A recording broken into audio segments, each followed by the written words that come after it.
Here we are. Listening to myself to make sure I sound all right, but we live. Oh, it's been a rough last couple weeks. I can still hear the music because it's like 10 seconds behind. Wait a minute.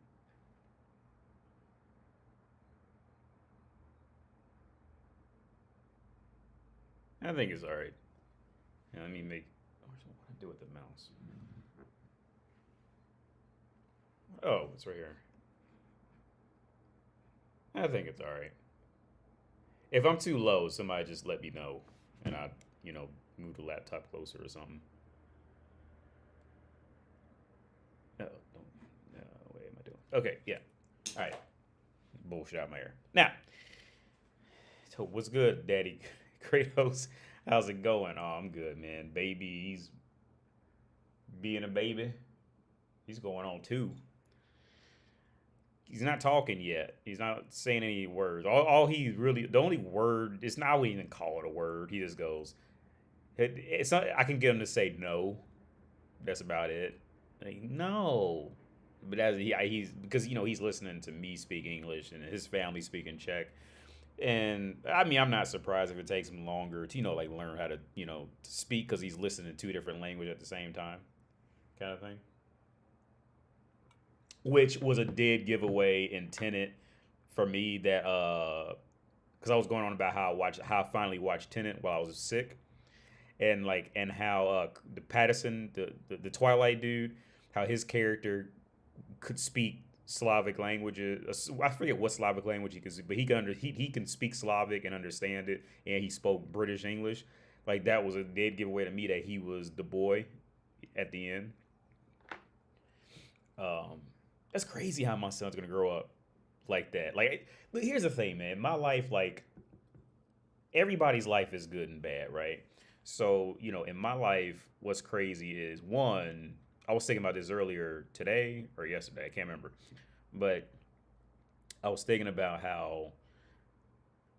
Okay, when I first grew up, all I wanted to do was work just like a regular 40-hour job. I wanted to be just that regular dude who just worked a job and went to work with a cup of coffee and asked everybody how their day was and shit like that. I really wanted to be that dude as I was growing up, right? I wanted because in my neighborhood, like where how I grew up, it was always like a dude with his belly kind of hanging over his pants, but try to tuck in his shirt and had like a little goatee or something like that and walk around the office and be like, "Hey, Rod, how was your day?" Blah, blah. Like that was that was like the highest it could go in the neighborhood that I grew up in, right? Right, right, and not like you was like the CEO of like Microsoft. I'm just talking like you just like a regular ass employee at an office job. You be lucky to get a cubicle type of shit, right? Like that was as high as it went. I didn't grow up poor, but I definitely didn't grow up like rich in that next echelon of person, for lack of better words, right? So as I was growing up, that was like the unattainable dream, right? As I was growing up. But then when I actually got into the workforce and I seen like how much stress, and in America, there is no work contracts. So like it's all for those of you outside of America, in the US, America is an at will employment country. So you can always be fired like literally any hour, any minute of the day just because they just felt like getting rid of you, right? So as I got older and I was working jobs, I remember just realizing like I cannot deal with this stress. Like I just could not live like that, right?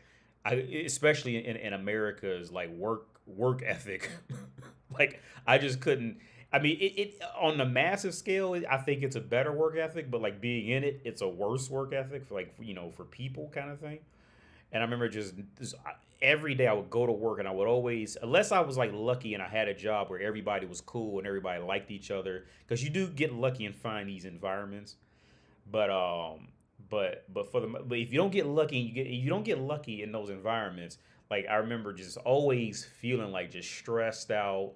Wonder if I'm gonna be fired by the end of the week, by the end of the day, something like that. And I just like I can't live like this shit, dude. I can't live like this. So I was about It was before I was maybe going on. I was going on about 21 because that was when a friend of mine tore his ACL, and I had to have my wisdom teeth pulled, and so my friend, he couldn't walk, I couldn't talk, and another friend of mine was just an idiot. Like everybody knows it. It's not even like making fun of me. Like he was just an idiot. So he would come hang out. So it was me. I'd say the names. It was me, Mike, and Nick. Right, every day, and this was like right before I turned 21. I remember I couldn't buy alcohol yet. We had all went to the same high school, but we didn't hang out with each other in high school. And for some reason, like the stars aligned and we all just hung out, right? Again, I just had wisdom teeth surgery. My wisdom teeth just started to grow in. He had tore his AC. Mike tore his ACL, and when he would walk, he walked like a zombie. Like he couldn't, and he didn't even know he was doing it. Like because I've never torn my ACL, but I was there after he tore his, so I seen what he's like. He could walk, but he just couldn't do anything, much else, So he had to get it fixed, and all we did was just drink and play NBA 2K all day, every day. It's all we did. It's literally all we did for like months straight. And I remember saying like, that was when I really came to the conclusion, like, I'm not like, this is the life I want, which is fucked up. Like, maybe not so much as just like drinking and playing video games all day, but just the life of just like having a sense of like freedom in the day, a sense of freedom, right?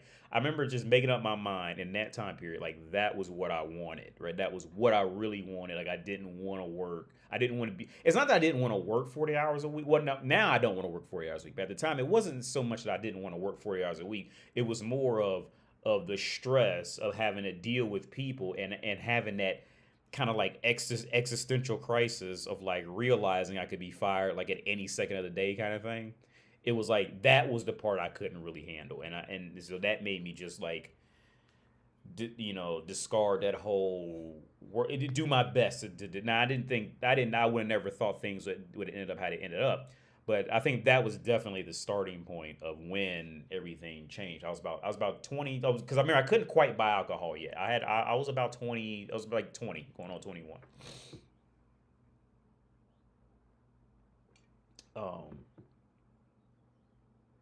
I forgot why the fuck did I go on that rant. I don't even remember now why I went on that rant.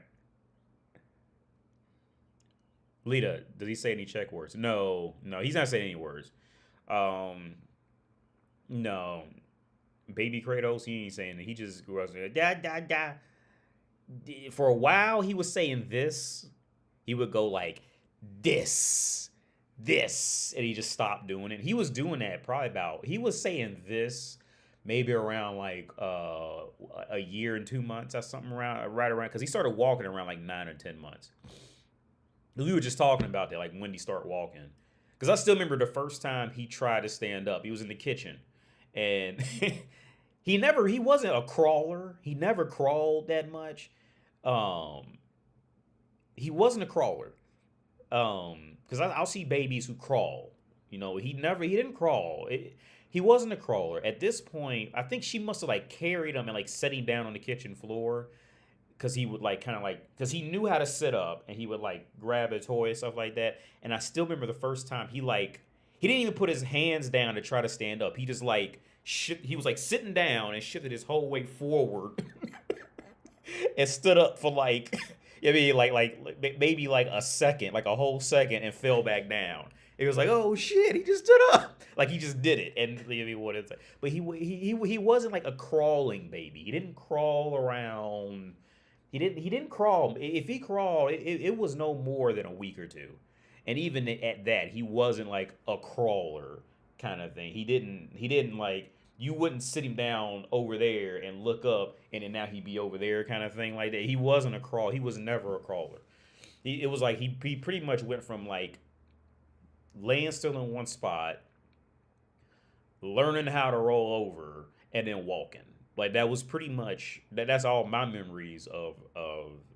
I think if he crawled, he might have crawled for a week or two, but even then he wasn't crawling a distance. I mean, now he'll run around the whole flat now.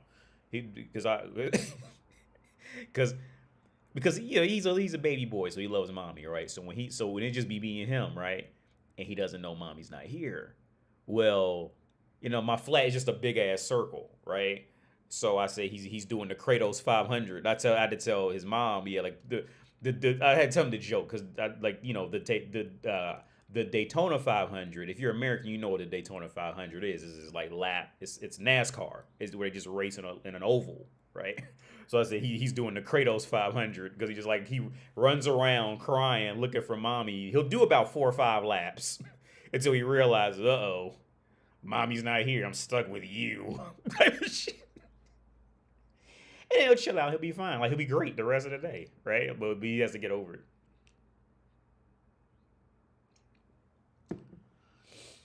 But yeah. And I was telling my dad, because he says the same thing. He says, like, like he went through the same thing with me and my mom. Because, it's just kids. I tell him, like, it's crazy how, like, and I told him, like, I get from his, I don't get his perspective. I can understand his perspective at least a little bit more because of where we are in life. Like how, like, with me and my child's mother, like, she's great when it's just her, right? Like, the weird part is, like, and maybe other guys out there can relate to this. Like, your child's mother can be great, like, by herself. And then the kid can be great, like, or the kid or kids can be great by themselves. But when the kids and the moms get together, that's when it all goes to shit. Like, there's nothing likable anymore about those situations. Because now everybody's crying. She's trying to please everybody. She's fucking up because she's stressed out, and then the kids crying. It all just goes to shit, right? Like, and it's crazy because like I know the baby because I tell her all the time, like, if you could see him when you're not here, like, he's fucking great. He's amazing, right? But the thing, like, she'll never see it. Like, she'll never truly. The weird part is, she'll never really truly see him be a great baby, and he'll really never see her be like a super chill, cool, laid out woman, right? So like they'll never see each other in their best light, and I think that's really fucked up. I told my dad that, like, that's really messed up. Like, like when I was a kid, like I'm sure I never got a real chance to see my mom be like a legit, cool, chill, laid back human, right? Like, because I was the kid, I was breaking shit, I wanted candy, it was always doing some dumbass shit, right? So like, so when I got around mommy, well, mommy had to do this, mommy had to do that, and then mommy, she's panicking because now she got to please me, and so like, and I think it's fucked up, like how the kid and the mom, like, they never really get to see what's so beautiful about both of them, in reality, because they're always like mixing together, like, in this horrible concoction of of interpersonal dynamics. And it's awful. Like, because I remember when I took him to the park. This was probably about a month ago now, but I was telling her a story. How, like, she would not understand. Like it was he's a different, like, we went to the park. And it was a little cold outside, but it wasn't too cold. At first, I was almost like, we might not be able to make it today, because the park is like on the water. There's this river that, if you look at the Czech Republic on Google Maps, you can see like there's a river that goes through, and that river goes all the way through Germany to the ocean. But there's a river, and the park, one of the main parks we go to is on that water. So when we got there, I was like, it was getting more cold, the more you get closer to the water. And I was like, you probably ain't gonna make it because it's getting chilly the closer we getting. And he don't like to play outside in the cold. So we get there, the sun comes out, and, the sun helps a little bit. And then we're just like sitting there, we're sitting there. And so I pull out, his water bottle, and I'm sitting, and I just sit back, chilling on the bench like that, right? And he's leaned back in his little baby stroller. And he just drinking his water, going, and we do this thing. He sit back and then look at me and go, and then, like, takes a sip and goes, and I just do it back to him. I go, and we just chilled there for like 20 minutes, like, didn't even move, right? It's like he turns into a little man right? He turns into a homie. He's legit a little man when he's with me, but he is never like that with her. Like never. He doesn't cry for me to pick him up because I'm not gonna do it. Given the context, if it's just like faster to pick him up, I'll do it. But like, because he already know when he come to me. See, when mommy's here, he'll go all that shit. He'll come to me like he'll run to me if he's like scared of some new kid or some adult he just doesn't like for some reason. Maybe they got a beard. That was a big thing for a while. He didn't like any men with beards for a long time. Then he didn't like any men with deep voices. Now he just really doesn't like anybody. He went through, for about the last year. He just doesn't like anybody. If it's not mommy and daddy or some of his mom's family, he don't like them at all. Like for a while, he couldn't even look at anybody. Like if I was hanging out with anybody watching, if I was hanging out with you and you was with us, he would just look at you and just cry the whole time, right? So it got to the point I used to have to like close the baby stroller if I talked to anybody because he would just flip the fuck out too much, right? But anyway, no, back when it's me and him, like, and that's the thing, like, because Esmeralda's never gonna see it. She's never gonna see it because as soon I'll be home with him all day. I'll be home with him all day, right? And for those of you who got kids, I'm sure you know where I'm going with this. I could be home with him all day, right? He might cry in the morning because he wants mommy. He's not used to mommy not being there, right? But then when he gets over there, it'll last about 10, 15 minutes at max, and then he'll be cool, right? And after that, don't cry. He won't cry all day. Don't hurt him. Even if he hit his head or something like that, he don't cry, right? He hit his head. He didn't fell off, bumped his leg on something. Don't cry. He just be like, oh, don't cry, right? As soon as mommy comes home, within the first 5 minutes, when mommy comes, he will cry more than that. In the first 5 minutes, mommy came home, and he did with me all day, right? After he got over the initial, not mommy's not there type of shit, he will cry. Like, it's a thing, man. I don't know what the fuck it is. I never really looked into it. She said she looked into it and seen what it was, why kids do it. I've never actually done it. But yeah, it's wild shit. And then she's more nervous because she feels like she has to please him and make sure he's blah blah blah. And so it's really a fucked up thing. Checks literally sound how pirates from the Caribbean speak. What's up, Gainsday? Ahoy. Check literally sounds how pirate. You know what's crazy? When I first moved here, like all that shit sound like Russian. Like everything sound like thug Russian to me when I first moved here.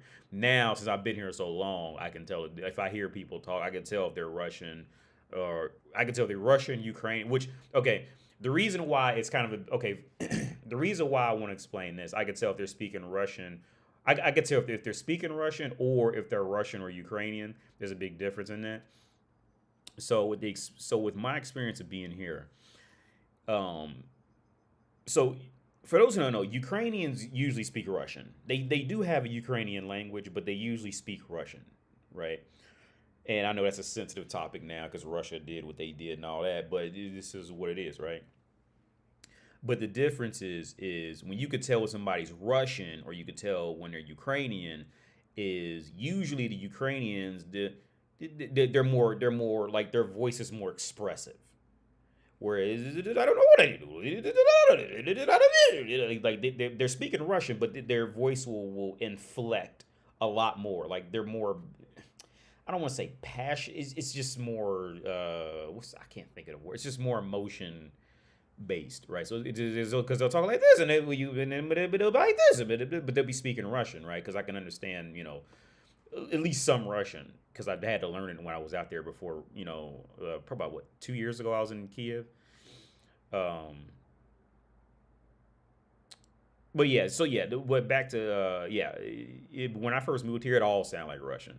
It all sounded like Russian. Now I can hear it usually pretty quick. Because here's the other thing. I'm playing Grand Theft Auto 4 again, right? And she came in and seen me playing Grand Theft Auto 4. Because I always said I always thought Grand Theft Auto 4 was the worst game. And for the time period, I still think it was the worst game. for the time period. I still think Grand Theft Auto 4 was the worst game, but I'm having fun with it. But the reason why I say I think Grand Theft Auto 4 was I still think given the context of when it came out, I still think Grand Theft Auto 4 was the worst game because they called it Grand Theft Auto. I think they shouldn't have called it Grand Theft Auto. If Ubisoft had made that game, it would have been an amazing game. But they called it Grand Theft Auto. And I think that's what ruined it. Because I'm playing through it right now. So now, like, I'm not really sure if he's speaking Russian.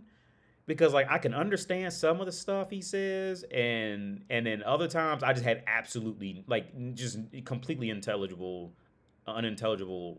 shit. So I'm not really sure if they're speaking Russian, or it might like divert to some slang Russian or mixing it with another language. Because I can understand, like, because I didn't even put the subtitles up.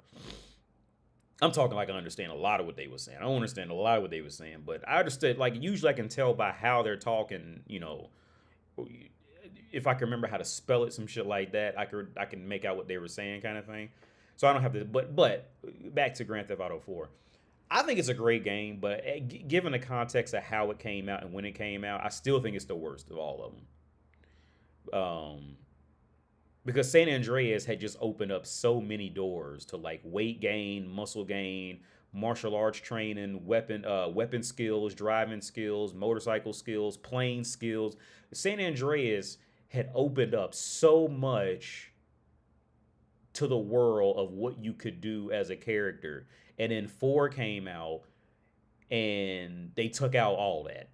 Right now, one place where I will give it a lot more praise, where I definitely did not give it praise when it came out, was the driving physics, because I've been in the sim racing, so like the driving physics are actually pretty fucking great in that game. If you like driving games, if you play sim racers on any level, the driving is I think the driving is great. Now now at the time I hated it, but now I really like it. And the damage model, all that, I think the damage model, the cars are it's, you know, for what it is, it's you know, it's not a sim racer, so, you know, for what it is, I think it does a great job. But at the time, like, it's kind of funny, like, watching, like, how because back then, like, the internet was really just starting to take off kind of thing, where it was like a staple in humanity at that point. So it's like kind of fun watching them, like, make like a dating profile, and you gotta and the whole mission just like checking your email kind of thing, right? Like, so it's kind of fun, like, you know. Or when you're driving, the GPS is going, please turn left, because it's like that old, you know, how technology used to be. So it's fun, like, kind of stepping in a time machine to, like, you know, see how things used to be, kind of thing. And even with that being said, I think some of the controls are a bit sketchy. I've died a couple times. The only times I've died was because the controls or the physics just went to shit. And, like, one time I accidentally, like, jumped off of, like, a fire escape. I didn't even mean to do it. He just, like, jumped off. Like, why did you do that? The only times I died was because the game just did something I totally did not want to do. Like, once I tried to throw a grenade, and there was no proper tutorial, so I thought I threw it, but he just, like, tossed it next to him and just blew him up. I mean, like, it was always ways that where I, like, you know, like, the ways I died was not because of, like, a skill issue. It was because, like, horrible, like, either just not well explained shit, you mean, or just the physics were just, because at the time, you know, Grand Theft Auto 4 came out at a period where, like, they made the jump to realism, so, like, a lot of shit had to be redone, and that's another reason why I didn't care for it at the time. But it's a good game, though. I do like it. I like it. Now I like it. I still don't like it as a Grand Theft Auto game, but I like it as what it is. I love it for what it is, but I don't like it as a Grand Theft Auto game. I don't think it should be called. I think it would have done much better if it was never called Grand Theft Auto. If it had just been called Poor Immigrant Comes to America, then it would have been a great fucking game. But if you call it it's like what was the Jordan dude from Key and Peele, like with the Twilight Zone, if you call a show the Twilight Zone, the first thing motherfuckers is gonna think of, who knows, is gonna be Rod Serling's Twilight Zone, and you got to live up to that. And if you don't, no matter what you make, unless it's some above and beyond great shit, you gonna get a lot of pushback on that. Like, it's never gonna be good. or it's going to be like completely amazing, or they're going to say it should have been something else. Like the Devil May Cry game, the DMC. That was a good game, but they changed too much of it, and it was a good game, but it wasn't Devil May Cry, and that's why they never made part two, and it just went into, it got forgotten.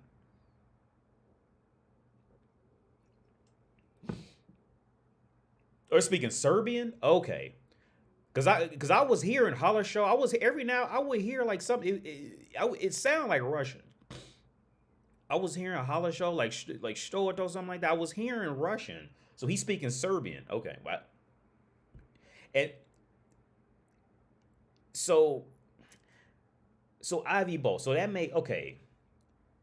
See, now here's the weird part about these languages over here is that like so maybe I thought I was hearing Russian because so here's the thing. So with Czech, because I would tell Czech people, because like, okay, so Czech people think they can speak. The Czech people, a lot of times, I'm not saying all of them, but a lot of times they think they can understand Russian. But okay, a lot of times they'll have the same word, but the meaning won't be the same, right? So like, so when a Czech person will hear a Russian person speak, they think that they know what the Russian person is saying, but they really don't. So it could have been maybe I suffered from that with with Serbian. I never actually heard Serbian. I got a friend from Serbia. He never actually spoke it to me at all, and he's one of them Nico Bellic type of dudes. I mean, he's one of them type of dudes. Even looks like him. Um, but yeah, I never actually. So maybe is that content because I could have swore I was hearing some Russian in there, but maybe I fucked up.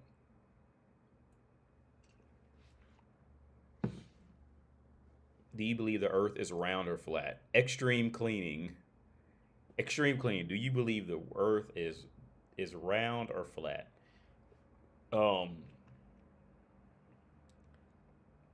I mean, if, on a deeper personal level, personally, I really don't care. Uh, to be honest with you, on a deeper personal level, I don't think it's that important. It's fucked up to say. Now, based off of like scientific studies, shit like that, of course I have to say, yes, of course I have to say it's round. It's definitely not flat. But I mean, on a deeper personal level, like I personally just don't care. If it like if a motherfucker came out next week and said, "Guess what, y'all?" Like if a motherfucker came out next week and was like, "Yo, guess what? Some crazy news just dropped. The Earth is fucking flat, and we got all the proof." I'd be like, "Word, wow." Anyway, what am I gonna eat for lunch? Pizza or kebab? I think I might go for kebab. Like I just don't care. Like if a motherfucker would really if a motherfucker were to really come to me, right? Imagine that. Like if a motherfucker were to really come to me and be like, yeah, man, like some crazy shit. Remember the globe and all that? Yeah, all that shit is bullshit. The Earth is flat. We proved it. I'm like, word, that's all right. I mean, I might, try to think of like what depths motherfuckers had to go to hide it. You mean to say that the world's round, right? Like, right? Like, I would, I would probably give that more thought. Like, wow, these motherfuckers really came up with all this evidence and was wrong, right? But like, if the world was actually flat, like, I wouldn't care. Like, I wouldn't care. Like, I just don't care. Like, I don't care. Like, is these things or like with aliens? Like I don't care. Like like to me, it just doesn't mean a lot. Like I mean, it'd be cool to think about, but I mean, I don't care personally. Now, do I believe the Earth is flat? No, I don't believe the Earth is flat. I believe the Earth is spherical. I believe that. Yes, I don't believe the Earth is flat.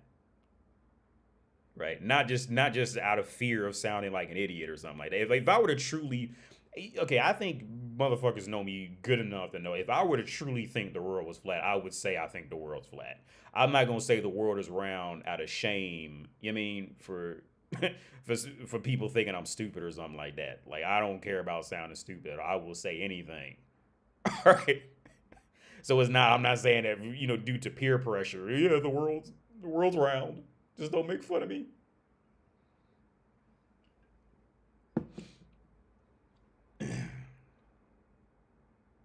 Mm. But one thing, when I was sick, I was talking to my girl about because after I watched the movie Tenet, I started thinking about more about physics and shit, right? And usually I don't have too much of an interest in physics unless something just like really randomly gets me. So I was explaining to her like things like the theory of relativity, shit like that. And I don't think she gets it. She's just not one of those type of people. And I think most women just can't get it. It's too much like deeper thought. But she's specifically, I think it's that, and she's just not one of those types of people. It's she has a double whammy on that shit. Like most women just don't like to think in depth about real logic, and then on top of that, she's just not a person who does that type of thinking, right? Like, well, there's nothing wrong with that. Like, it's cool. But she'll listen to me, and I try to explain. Like, she didn't know that when I like the concept of if you drop a feather in a bowling ball, which one would hit the ground first if there was no air or anything in the way. Like, she genuinely thought a bowling ball would hit first. Like, as I no, I had to show her the experiments in a vacuum of like both of them hitting the ground. Like, she genuinely believed it. She thought that a bowling ball hit the ground first. So I'd explain to her like situations like theory of relativity, and I had explained to her like of why we're stuck. And I was watching this other physicist speak, and they came to the same conclusion that I came to. Right now, I'm not a physicist. All right. In fact, I failed physics in college and never went back because I'm not spending money to fail a class in college. All right. But I studied independently on my own. Right. And so I was explaining to her things like the theory of relativity and like why we're essentially stuck on we're stuck here. I was trying to explain to her like how far shit really is in the universe, in the galaxy, in the universe, kind of thing, like just the galaxy or the universe. Actually, because I don't think she really understands any of that shit. And I tried to explain to her, no, like we're stuck here, like and tried to explain to her theories of like even if we like. I don't think she really even understands like the speed of light, things like this. I tried to explain to her different ways, and I don't think she even gets the concept that light actually has to travel, type of thing. I think it's just instantaneous type of shit. So I'm not trying to make fun of her, because maybe she just don't care. She just doesn't care about this type of shit, right? But another deeper area. Okay, let me go back to where I was going to about the physicists. They came to the same conclusion I came to. Traveling at the speed of light, right? And okay. Let me start off with saying this. At the end of me explaining to my girl this whole concept of leaving Earth and all this shit like that and blah blah blah blah, I told her, look, right now in the age we're literally living in a steam engine age right now, right? This is all steam engine shit, meaning like the complexities of it. Right? I mean, it's still very fucking complex. Don't get me wrong. The technology we have now, the fact that you can be anywhere on Earth right now and open a fucking device with a screen on it and see me, and relatively speaking, even with a 20-second delay, is fucking amazing, right? But in the context of like human development, as long as we keep developing, look, this shit's gonna be steam engine technology in 100 years, right? So I was telling her about like getting close to the speed of light. So I was trying to explain to her how an atomic clock works with the fucking, I forget what it's called now, but I was trying to explain to her the theory of relativity, and why we're essentially stuck here. As long as we keep trying to strap a rocket onto a Ferrari, we're never gonna get to the speed of light. And I was watching this physicist. They came to the same conclusion I came to.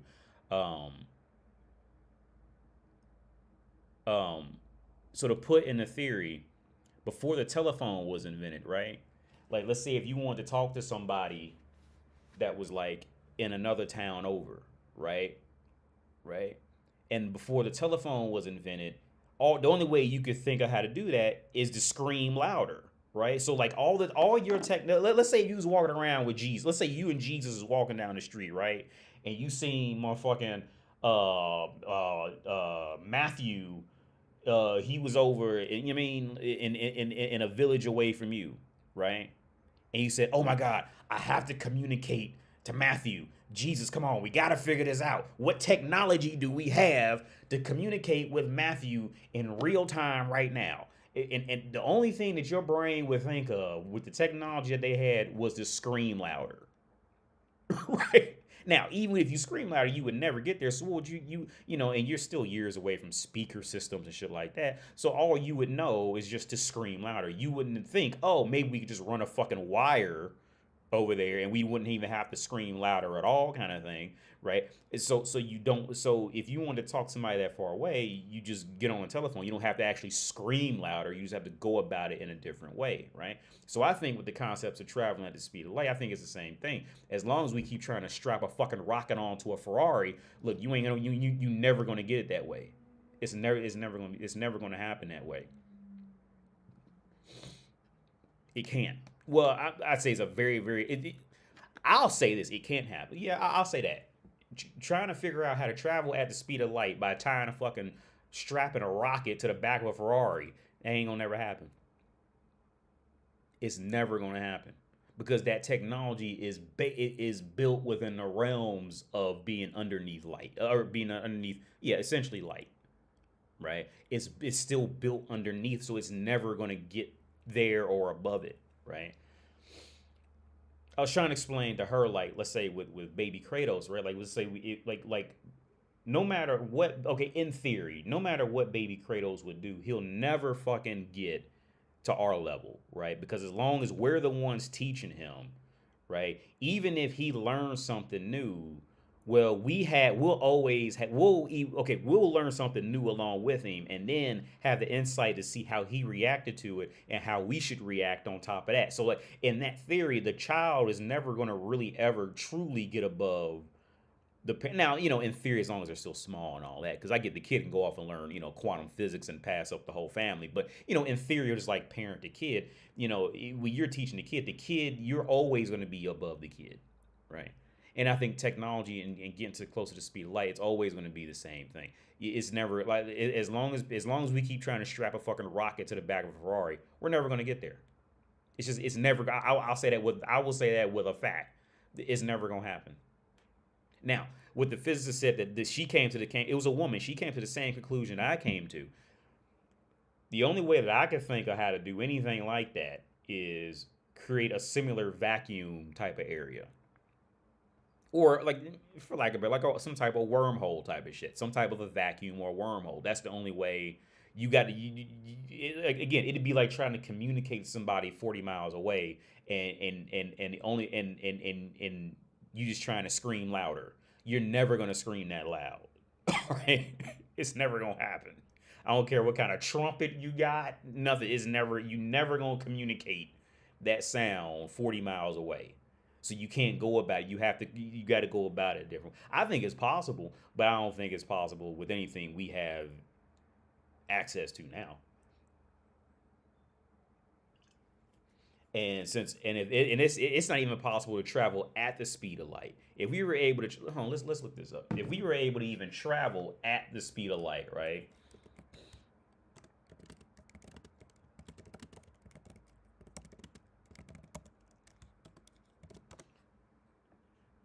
If we were even able, here, look at this. If we were even able to travel at the speed of light, it would take 2 million years to get to the Andromeda galaxy. That's if we were just able to travel at the speed of light. Right? Not faster than it. At the speed of light. So here's the part, because we watch Interstellar, right? And I told her, like, yeah, see, when it comes to space travel movies, like, see, there's a large part of that they just don't explain, but it's for a good story. Now, and Interstellar is still a masterpiece to me. I think Interstellar is one of the best movies. Is one of my favorite movies, right? But when you talk about space travel, I told her this. Okay, because we were talking about like leaving Earth and all that. And I said, look, even with what I just explained, right? I think the easy part is traveling at the speed of light, right? The easier part is figuring out how to make that distance. I think that's the easy part. The hard part is a theory of relativity and time passing, right? Because if let's say next week a motherfucker came out and went like, "Hey, guess what, man? We figured out how to travel at 150 million light years per second, right?" And they fucking figured that shit out. And on top of that, we got a spaceship that can do it. We figured this shit out. We got infinite energy to pull from, so you don't got to worry about it anymore. Blah blah da da da. Right? Well, see, this is the part that that space travel never really talks about. It never. Very few actually. It's like theories like Star Trek shit like this. Well, they just didn't know, right? The theory of relativity, right? If you travel at the speed of light, was I think if you travel at 99% the speed of light, you would age I think 6 or 7 times slower. I forget what it is.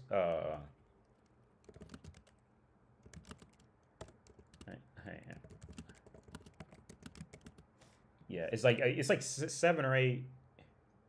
Hang on, any person on that rocket would only age. Yeah. Here, well, that's Quora. Don't listen to Quora. But yeah, it's the time slip. So let's say even if you did get on a spaceship, right, and you travel 200 million light years in the course of 20 minutes, relative to you being on that spaceship. Oh, that's bruh. You ain't gonna have a home to go back to. And see, that's the part where, and I think, and to be fair, I'm not bashing Interstellar, but like movies, they just don't really touch on that. Again, I think traveling at the speed of light is the easy part, and that's infinitely difficult with our technology right now. That's like trying to introduce FaceTime to cavemen. That's where we are with it right now. But with that being said, I think you would have a better chance expecting cavemen how to build the internet. I think that's the easy part. The hard part is dealing with time slippage of when you travel and where you traveling to. That's the hard part. That's the part that we just don't have anything on that. That theory of relativity shit. So I went on a long rant trying to explain how this stuff worked. How it the best way I could think of how to explain it. But yeah, even if you were to travel that, even if we did travel that fast, you wouldn't have anything to come back to. If right now they say, "Hey, AD, I could sign you up for a space trip to go to Andromeda right now," right? That's a one-way mission for me, right? Because okay,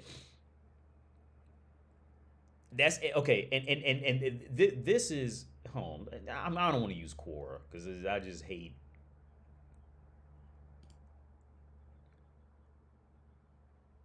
Physics forums. If you start a 50 light year journey at the age of 20, traveling 99%, you would look like you. Would you look 70?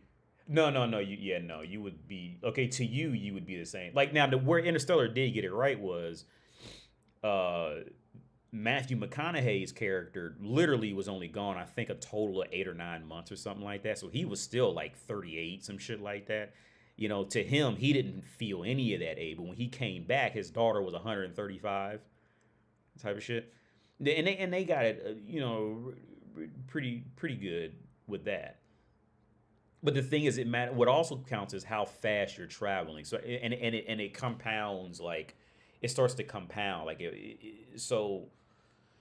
You see, I don't want to spend the whole live stream talking about this, but it compounds. Oh, this is a great game. I actually have this game to show you what I meant to play it on a live stream. I actually have this game to show you like what things would look like if you travel. It's a real. You can go on like I think it's MIT's website. It's free. You can download it, and how fast you move would show like how colors would start to change, and then if you go too fast, like things should start to pretty much essentially flip. Really good game. I would highly recommend anybody if you're interested in anything I just talked about. I think it's called. What is this called? A slower speed of light. This is it. Yeah, I got it on my PC right now. Actually, it's a great. It's not a game to really do something in. It's a game to just like once you know what's happening, and it's like this, it's cool. You don't really do anything in it, you know. You just kind of walk around, but yeah, and any computer could run it. But I would highly recommend if you're interested in anything with it. I would highly. It's free on their website. You can download it. It's a short. It's like a 10-minute game, but it's really good though, in my opinion. But yeah. What's up, Ohio Bengal?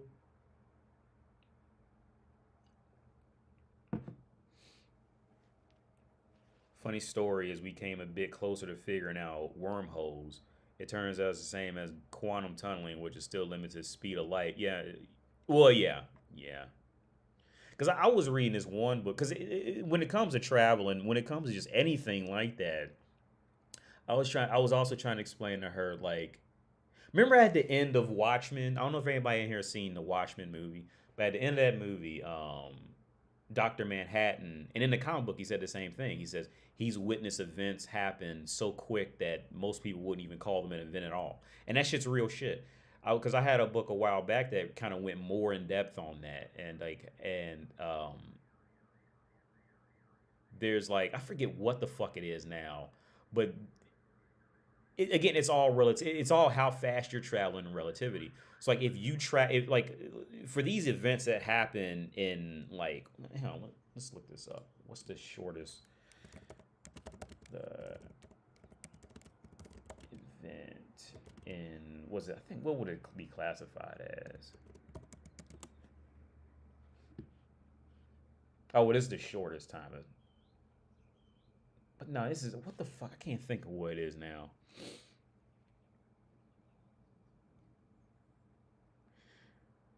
But yeah, I was trying to explain her all this shit, and like, I don't think she really gets it, but she just entertained me anyway.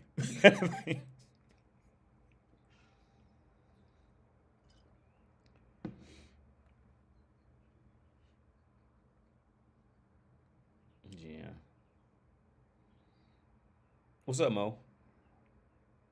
Haiti, is it hard to get a 20-year-old girlfriend?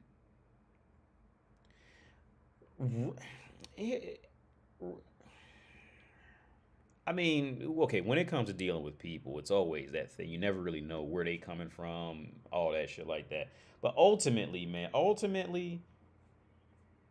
like,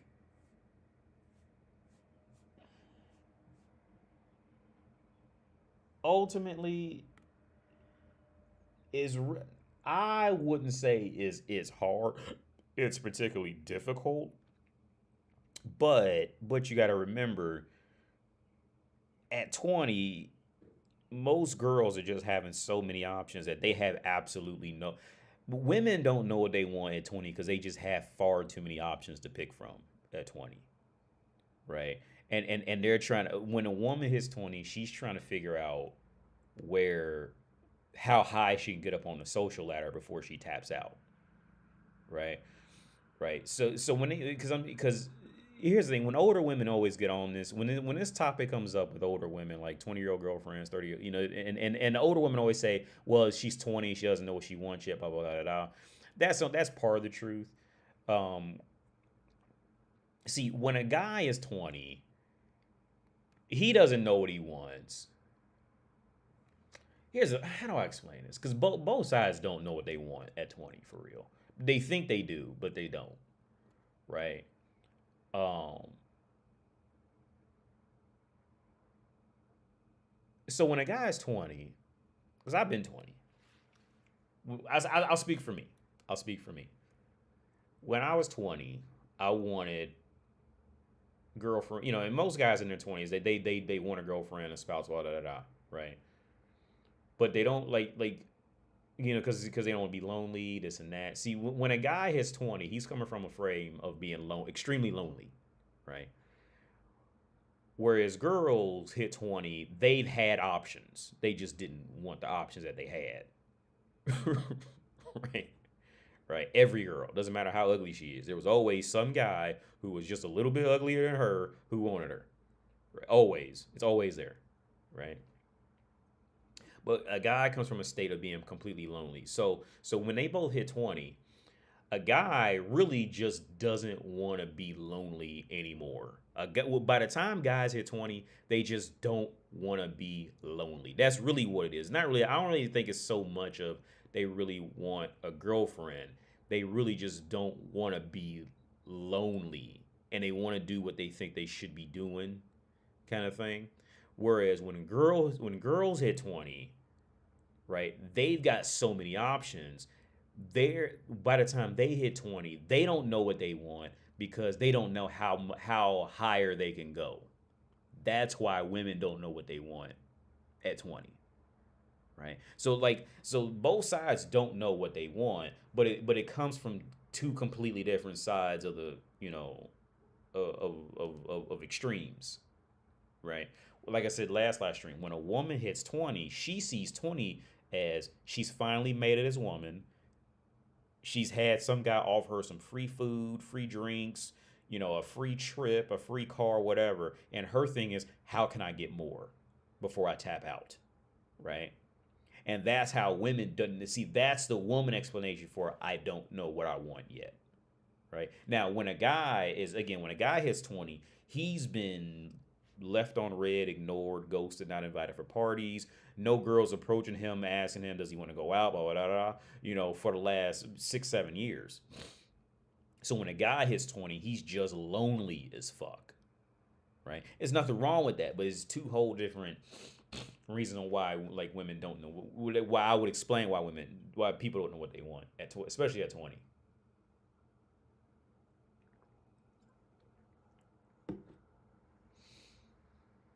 What's up, Black Kim? You already touched on this. 11 worst unrealistic dating expectations women have for men. So let's start on this. By Jeff Campbell. So let's see what he's talking about. This was updated December 11th last year. So it says, I always hated dating. It was a lot of work for a lot of poor. I always hated dating. It was a lot of work for a lot of poor matches, wasted time and money. But one of the biggest challenges was dealing with women's unrealistic dating expectations. Here are some of the worst unrealistic expectations women have for men. 1. Some women expect a man to pay for everything, but to also know when she wants their independence. 2. Others ask for vulnerability in men, but then see them as weak for showing it. 3. Others expect men to know exactly what they want and need, but without being told. Yeah.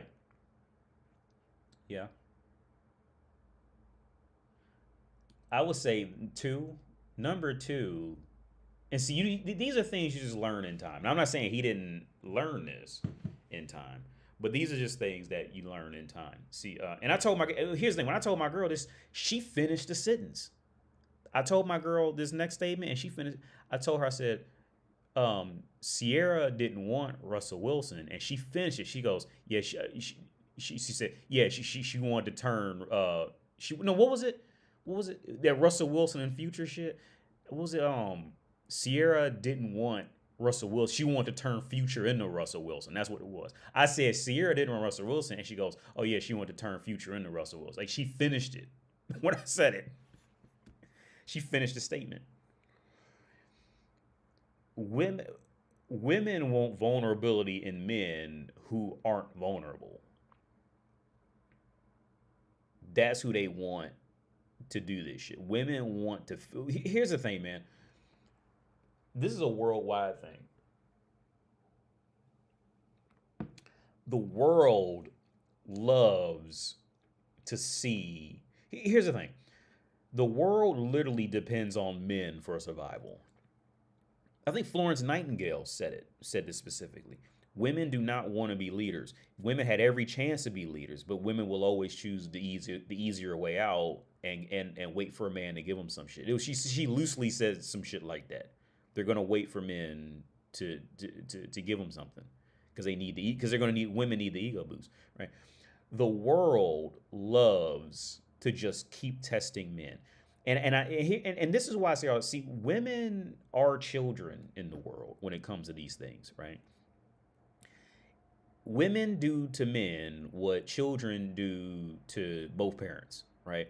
Children are bad. They cry. They do something just to test you to see if you're still there and you're still strong, right? That's what children do. Children, little kids, they'll randomly you start screaming, do whatever, right?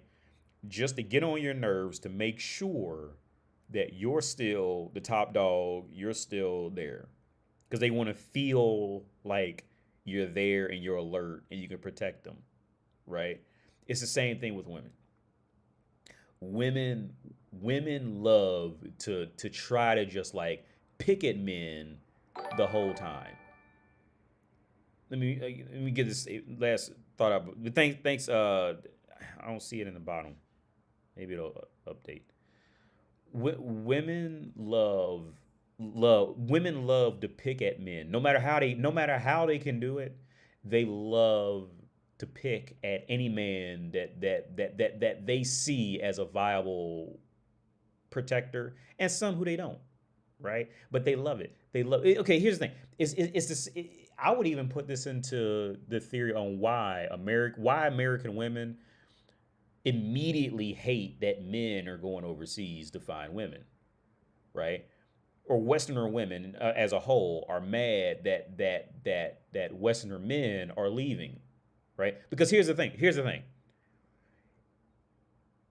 Every statistic in online dating, everything, it's clear as here's 20 years ago, women could get away with this shit and still try to play victim, but nowadays, they spoke too much. They're on Instagram too much. They're talking too much out loud. So everybody knows what women are doing now, right?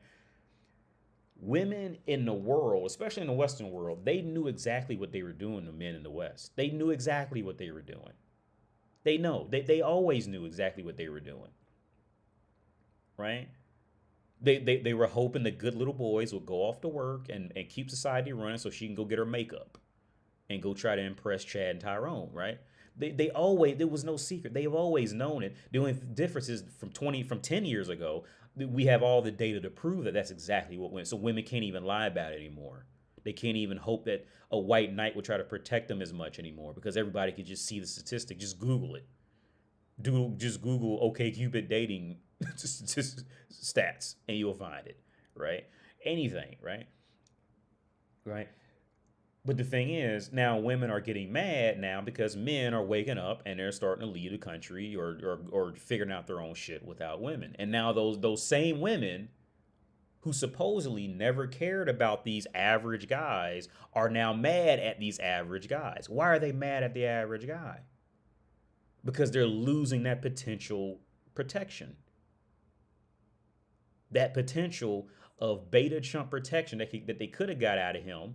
They've lost it. They're losing it. And it's nothing they can do about it. Right? What's up, Grave Rave? Yo, I can't see. I don't know why it's not showing. I want to click this button, but I don't know what it does. Uh-oh.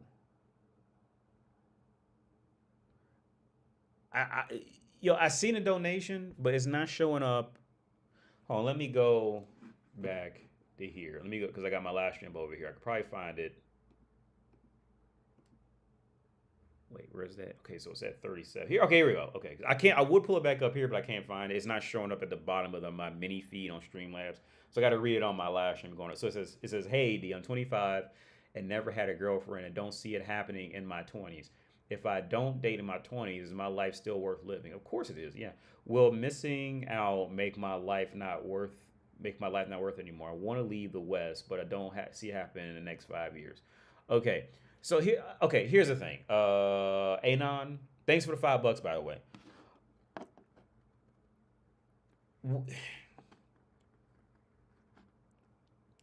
I think that this is a consequence of social media and the internet spreading too much shit too fast. Let me grab my other beer and I'll be right back. I'm gonna grab my last beer and I'll be right back. And I'm gonna explain that, but I'll be right back.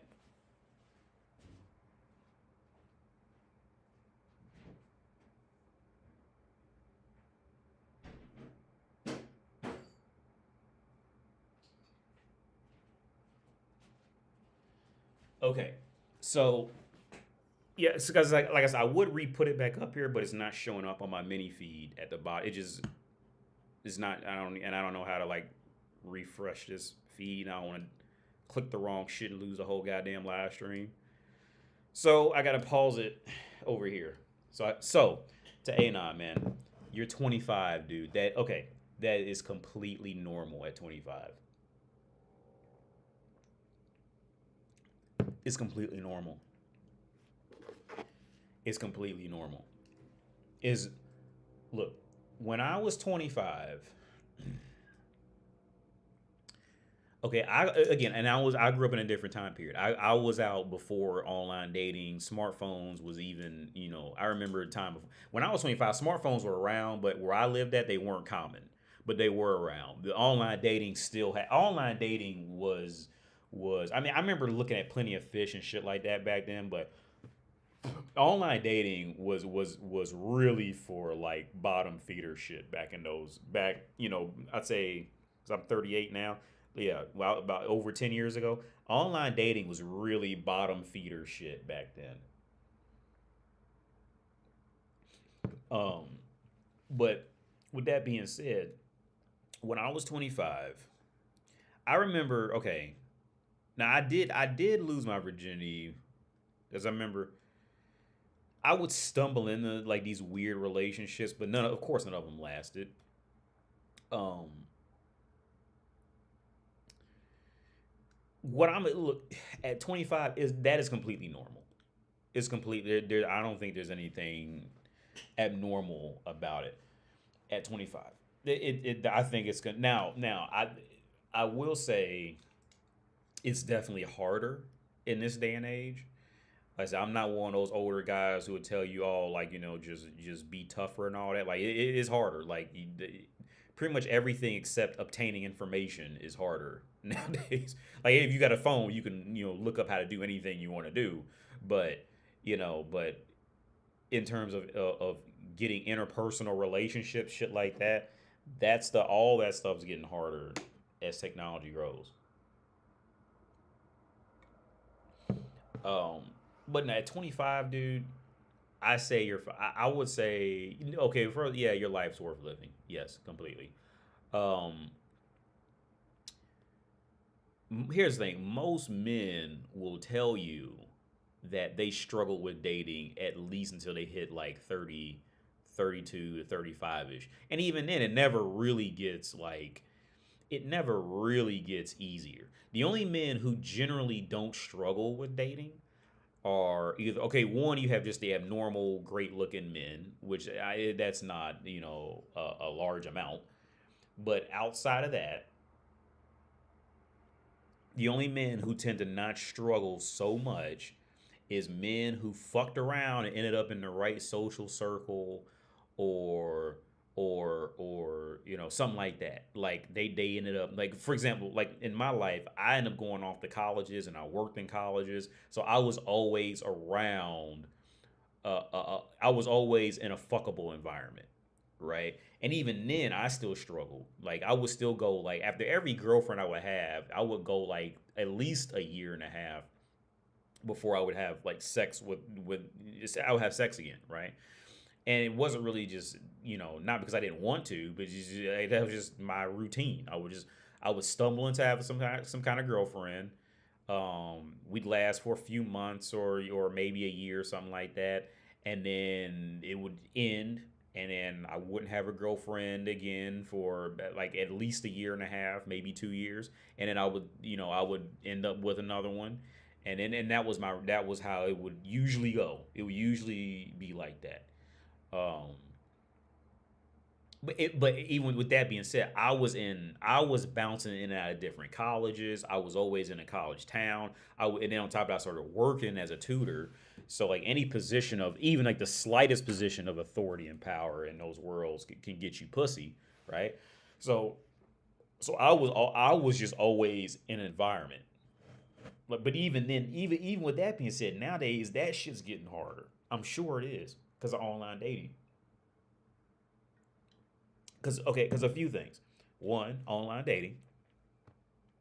Two, There's a lot more of these Zaras and H&Ms and how to get these, these fashion clothes, these fast fashion clothes stores that didn't exist when I was 25. Because I tell my girl all the time, these little young 20-year-old girls, see, they confused right now. Because, I mean, they young and 20, but a lot of them, they shopping out of Zara. So, but the thing is, like, Zara has their heads fucked up thinking that they runway models because they buying some little fucking $15 pleather jacket, you know what I mean, and a $9 skirt that's cut to look like something that was made on a runway. So now you got these fucking like 23-year-old girls with this even higher inflated ego, right? Because now they could go buy some child labor fucking makeup and child labor heels, and because women don't care where these clothes come from. You can tell women that shit came from child labor. They won't care. They just want to look cute. Period. Right? And see, these things weren't around back then. So back when I was 25, man.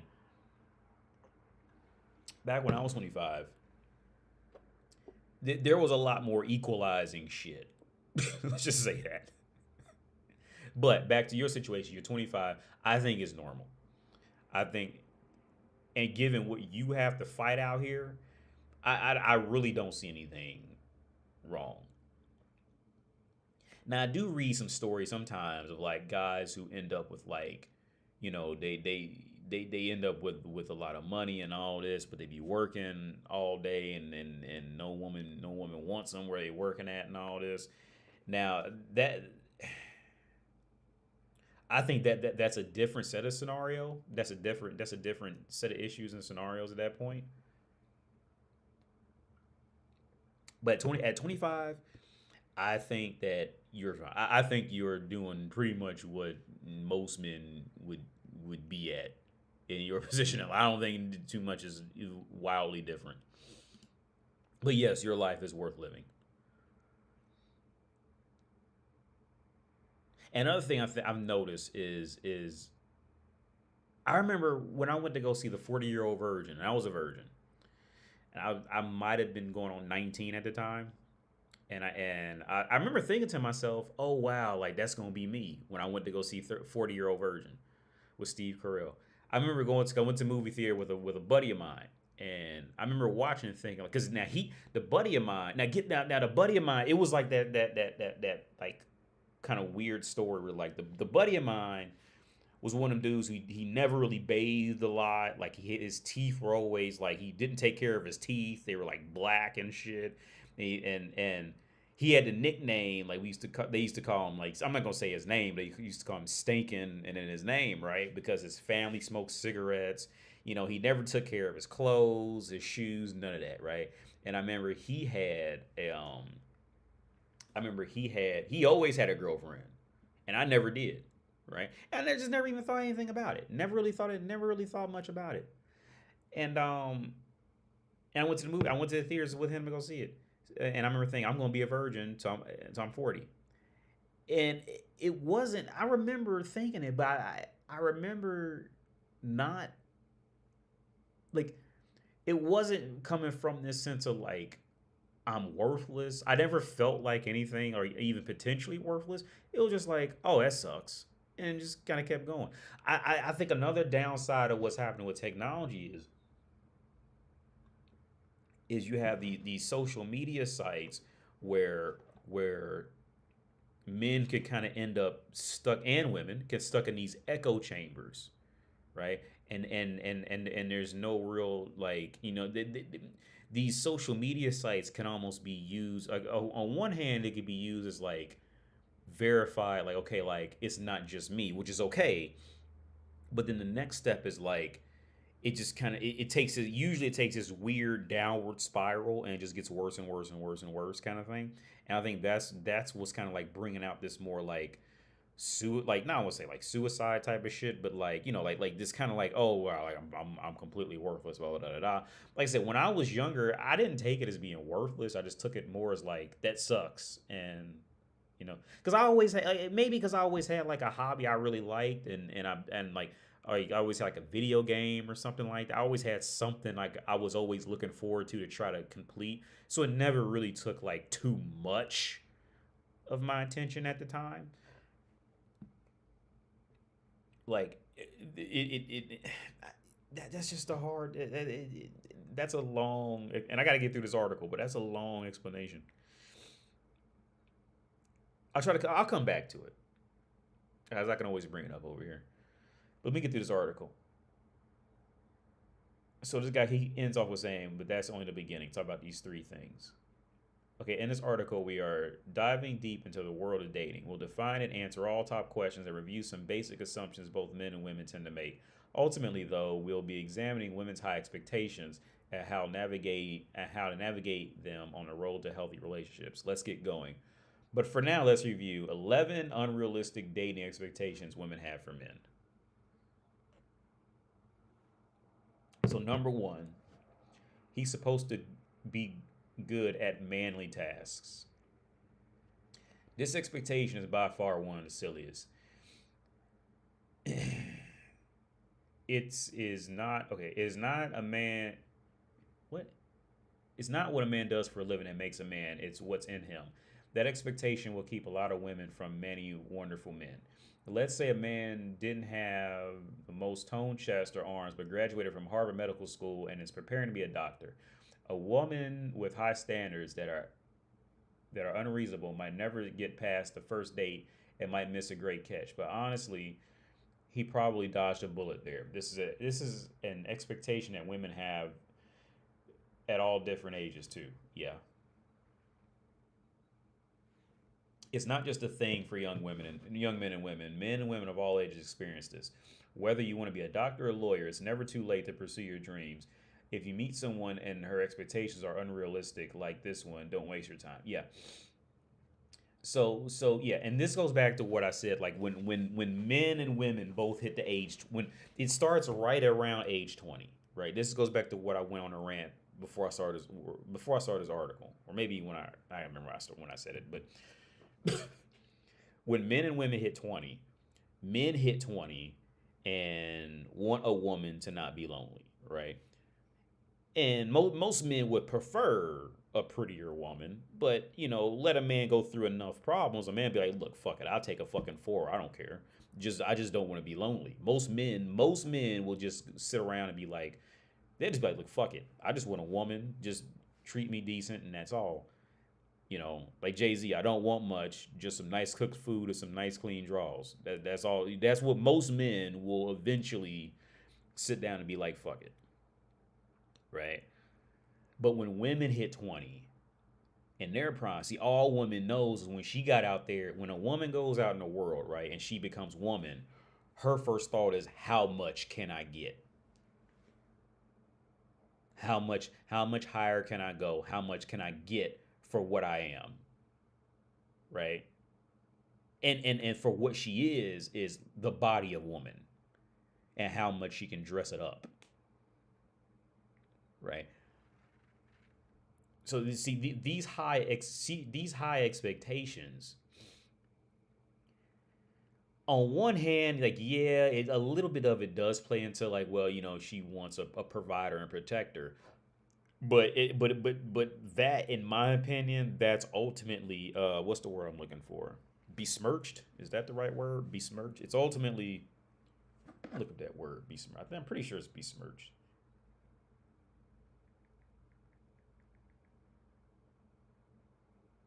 Let me, before I get to talking too goddamn much.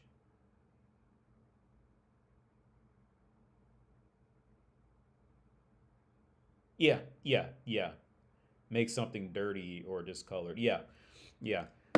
It's pretty much besmirched. If I hope I'm using that right, besmirched by her perspective of first coming into the game. Like I said in the last live stream, right? In the last live stream, like I said, let me make sure you guys can hear me. Yeah.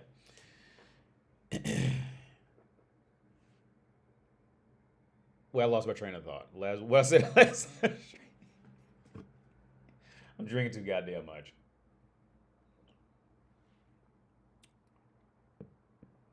But yeah, she comes into the dating market looking to see what she can get. Oh yeah, with the lottery. That's what I was going to talk about. The lottery. Like a woman's perspective is like on the dating world. It's like, let's say if men and women were to go play lottery. Let's use another scenario. Let's use like different casinos, right? Let's say there's casinos only for men, and then there's casinos only for women, right? Right. And it's going to be like a Pavlov's dog kind of training, in a way, in a way, right? So at the men only casino, you go at the men. Okay, this is exactly how it is in the dating market. At the men's only casino, you got to pay a cover charge to get in, right? You got to pay for all your food and drinks, and then you still got to pay to gamble, right? And when you pay to gamble, you might lose all your money, right?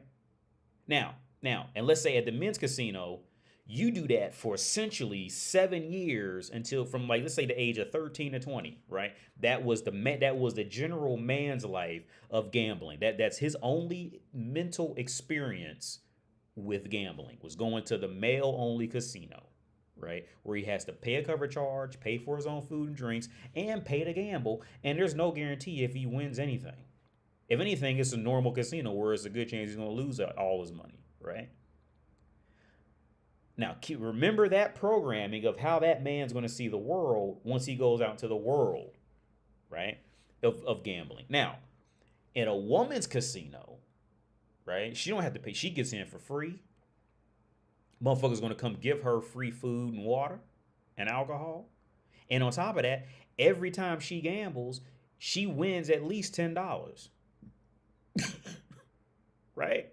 Every time she gambles, there is a clause in her contract when she goes in there that says you have to win at least $10 every time you gamble. And she does that from the age of 13 to 20. Right? Now, when she goes out into the real world of casinos, she's going to expect to get in for free, to get free food, and to, at minimum, get some type of payout no matter what she put in to it. Right?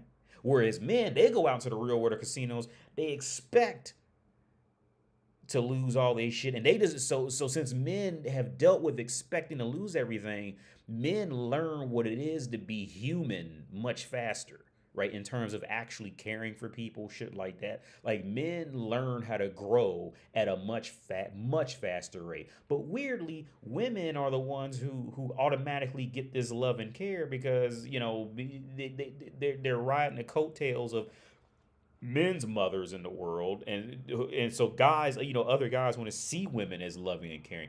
I cannot stress this enough. Women are not loving and caring, and it's a brutal reality. Women are not. They have to learn how to pretend to be loving and caring, but they are not loving and caring. They're not righteously loving and caring.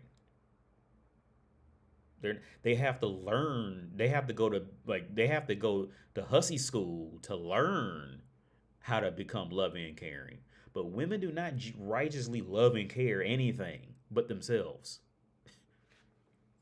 and that's a brutal fact to come to. Because she can't. She never, back to the casino reference, she never had to actually sit down and deal with a loss. She never had to sit down and deal with the loss and go home empty pocket, empty handed, you know what I mean, and a little hungry because she couldn't afford no food. She's never had to deal with that. She's never had to sit down and think. Right? See, as a man, you did, or the A9 guy, like, see, you have, I have, every man has at some point because you couldn't get the pussy you wanted, right?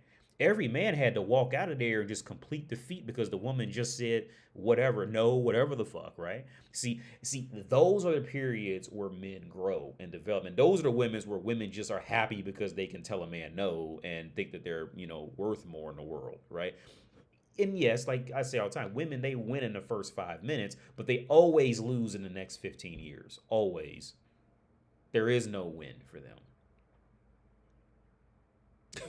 And they can dress it up a bit, but ultimately there's not a win. The power is in them being 23. That is the win. There's not much more after that.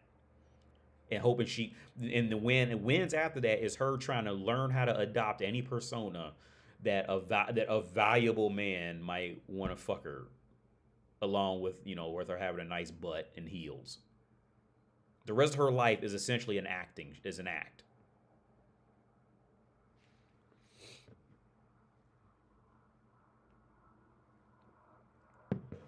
Thanks, Leslie Porter. So number 2, a man is supposed to know exactly what women want and need. Okay. So this can go very wildly in 2 different ways. Let's see where he goes. How on earth is a man supposed to know exactly what a woman wants and needs when a woman doesn't know what they want and need half the time? If I had a dime for every time I told my ex-wife I'm not a mind reader, I'd be a wealthy man. Now that's not all. That's not the case for all women. A lot of women know exactly what they want out of life and out of a man very early in life. But a lot of women have this expectation for men that they can't give a clear cut answer on where they want to have dinner. But okay, yeah. See, this is where I was gonna go. But the reality is that most women don't communicate directly. For starters, they're always communicating based off how they feel at the moment. Oh, okay, yeah. See, he went that way. Yeah. Okay, so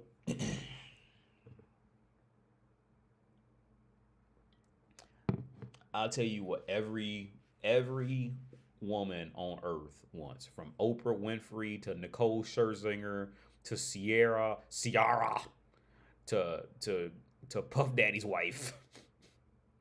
Is he married? I don't even know. Every woman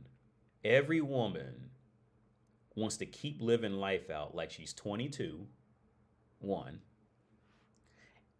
And every woman wants to keep feeling an emotional roller coaster of surprise and shock. That's it. Now, how does that translate to a man, right? Surprise and shock. How to truly surprise and shock a woman, right, is you always have to mix in that you gonna do whatever you want to do. That's the shock and surprise, right? Because here's the thing, because in dating, women already know that men are gonna come and approach them to try to give them whatever they want. That's where guys are fucking up, right? Now, even then, it's still hard to date. I'm not saying it's ever going to be easy to date, but and I think that's kind of where he went. Like I'm not a mind reader. Blah blah blah blah. Look, don't even try to be a mind reader. Look, when that shit come up, like, you given the context. I mean, like, let her know, like, yeah, this is dumbass shit. Like, how the fuck was anybody supposed to know, type of thing. But outside of that, like, women always Women always remember and respect guys who, on some level, mix in that they gonna do whatever they want without regard of her input, right? I remember that girl, she died too, but she ended up moving in with me. Because she was playing me like that when I worked at the tutorial services. Because she remembered the first time I spoke to her. I never remembered that. Because I remember I asked her if she wanted to go see Man of Steel with me, and she said no. So I said, okay, I'll go alone. And I went alone. And I remember thinking Man of Steel was gonna be horrible. It ended up being a fucking great movie, right?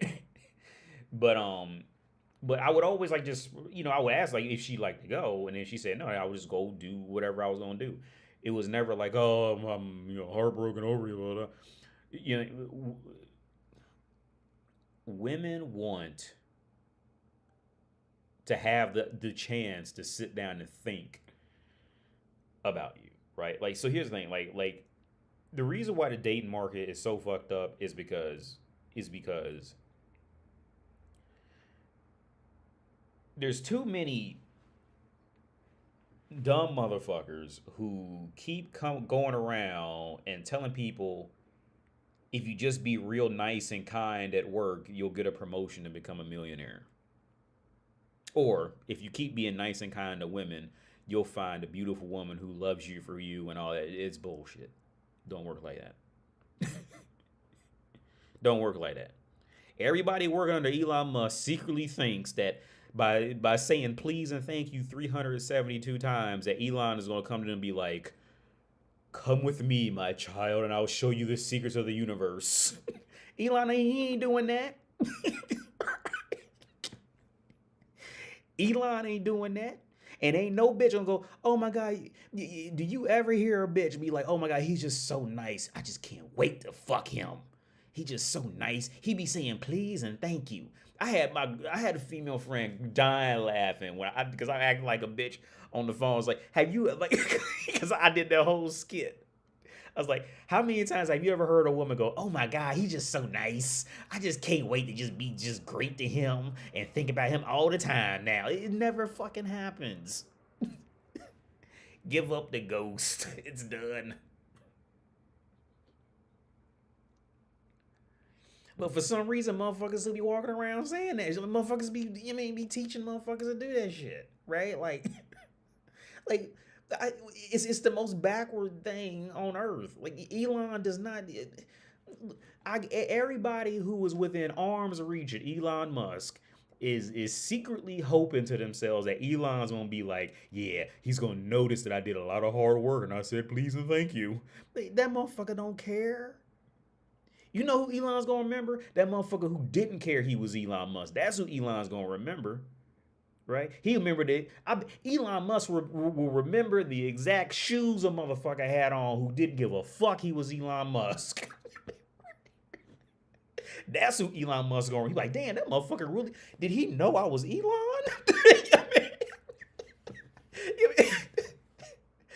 That's the motherfucker Elon is gonna remember. Damn, that motherfucker didn't even care I was Elon. He ain't even asked me for no tip or nothing. He even made eye contact with me. That mother, did he, Sharon, did he know that I'm Elon? No. How dare he not know I'm Elon? You know what I mean? That's who Elon Musk is going to remember. He ain't going to remember a motherfucker sitting around trying to suck his dick because he Elon Musk. You know what I mean? Unless you just look real good or something like that. He ain't going to give a fuck about, you know what I mean? Because you said please and thank you and oh, you know what I mean? Sincerely, warm regards at the end of the email. Motherfucker don't give a fuck about that. It's the same thing with bitches. Okay. The only time, now I will say this, the only time a woman will actually do the only time a woman will actually treat a man right who's treating her right, that's bad. You don't want that woman. And I told my girl, she knows all this. Okay. The only time a woman is going to thoroughly treat a man right who's treating her right is because that woman got something out in that world beat the shit out of her. And her self-esteem has gotten so low that now she actually has to become a decent human. You don't want that woman. You don't want that at all. That's the last woman you gonna want. Whenever you met the woman of your dreams. I know everybody's heard them stories on YouTubes and Reddits and Facebooks. You met the woman of your dreams. Where that shit always end up? She just left. She just stopped talking all of a sudden. I don't know what happened. Yeah, see, her self-esteem got built back up and she bounced on you. That's what happened. By the time a woman genuinely starts acting like a decent woman, when you sitting up being like nice to her, that is the worst shit on earth. That you be better off becoming getting in a relationship with a hooker than that woman. Because at least a hooker, you know she's a hooker, right? But that woman, you don't know what that woman's doing.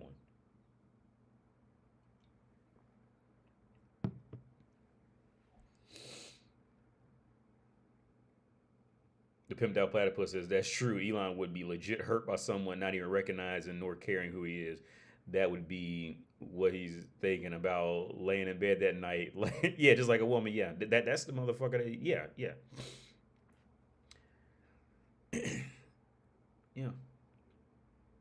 What's up, Elijah Pippin? Just got called an incel today by a woman and addressed it and dodged my direct questions. Oh, yeah. Here's the thing. Whenever a woman is going to call a man an incel, okay, whenever society attacks men for their sexuality in any way, that's like, in my opinion, that's just like the cheapest, like, you know, that's just like the cheap. It's like saying you got a big nose. Like this is like, you know, like third grader shit. And I want to talk about P Diddy, right? Because I didn't know what happened to Puff Daddy. And in my Facebook feed, like everybody, they roasting him, right? Because I didn't even know what happened. I legit had no idea what happened to Puff Daddy, right? And I got on Facebook, and motherfuckers was making music videos about him and shit. With the every step you take, and he was like dancing and shit. And motherfuckers roasting him right now, right? But here's the thing, man, like,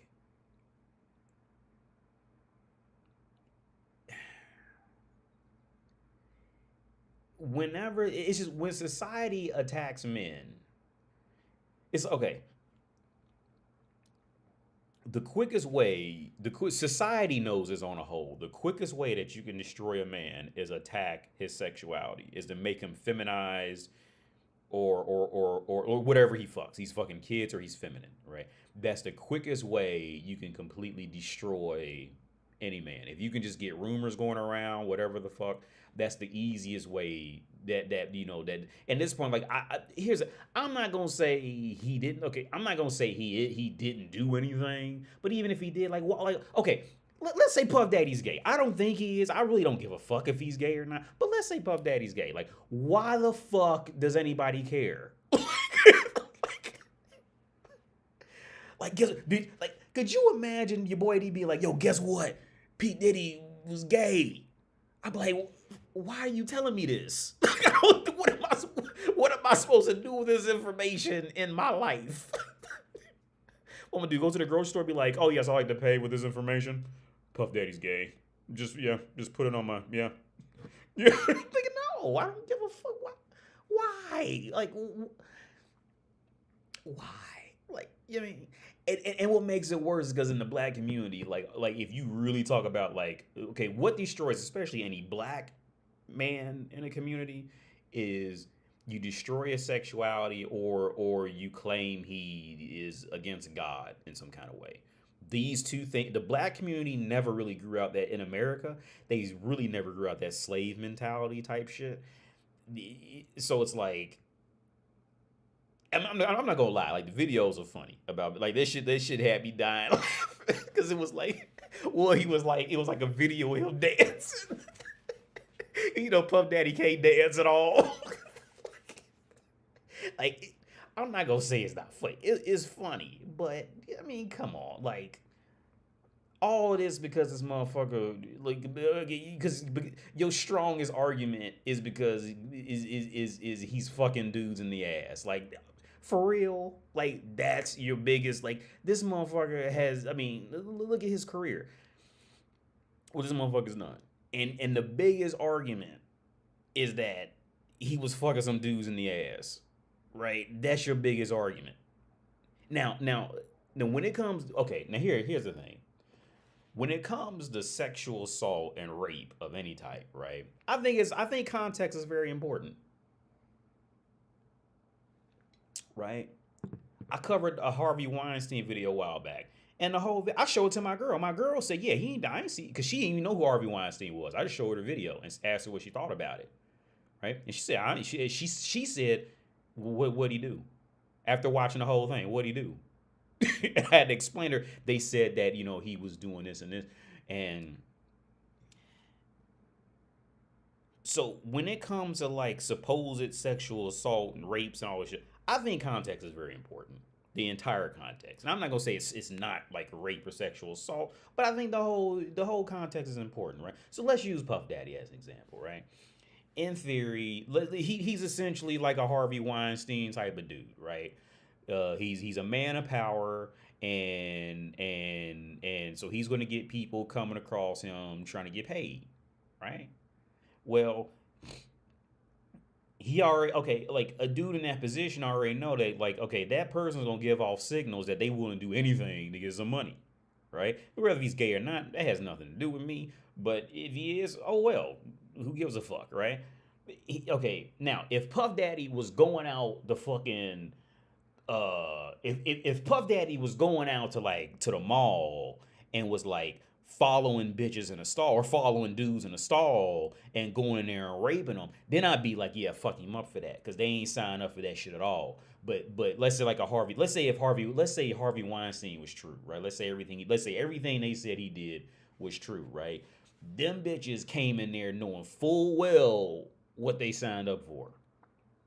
Right? Now, if Harvey Weinstein was going to fucking, I mean, if he was going to Walmart and following bitches in the bathroom and raping them, then I'd be like, fuck him up, right? It's the context of what you knew what this was. You mean when you walked in there looking for a part, right? You came in there looking, dolled up and all that shit like that. Now if and even in that context, if Harvey Weinstein were to jump over some steps and just like jump on the bitch. And I'm like, yeah, okay, yeah, fuck him up for that.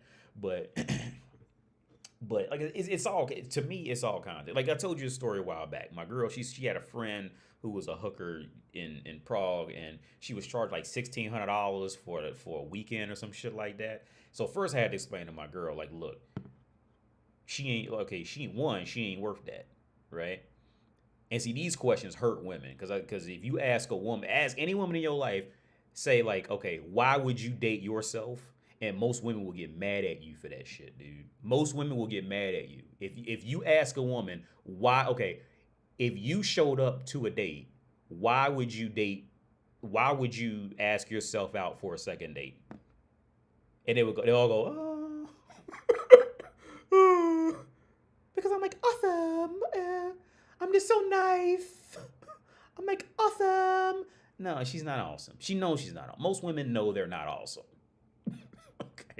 Okay. But anyway, so after we got that clear, like, look, that woman's not worth $1,600. All right. One. And she knows it, right?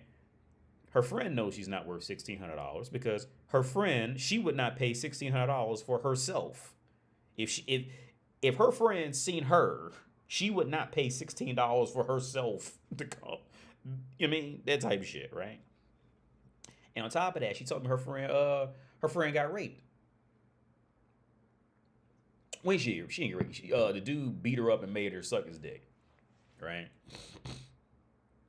And I said, yeah, that's fucked up. Like, I would never want that to happen to anybody, but I don't feel sorry for her.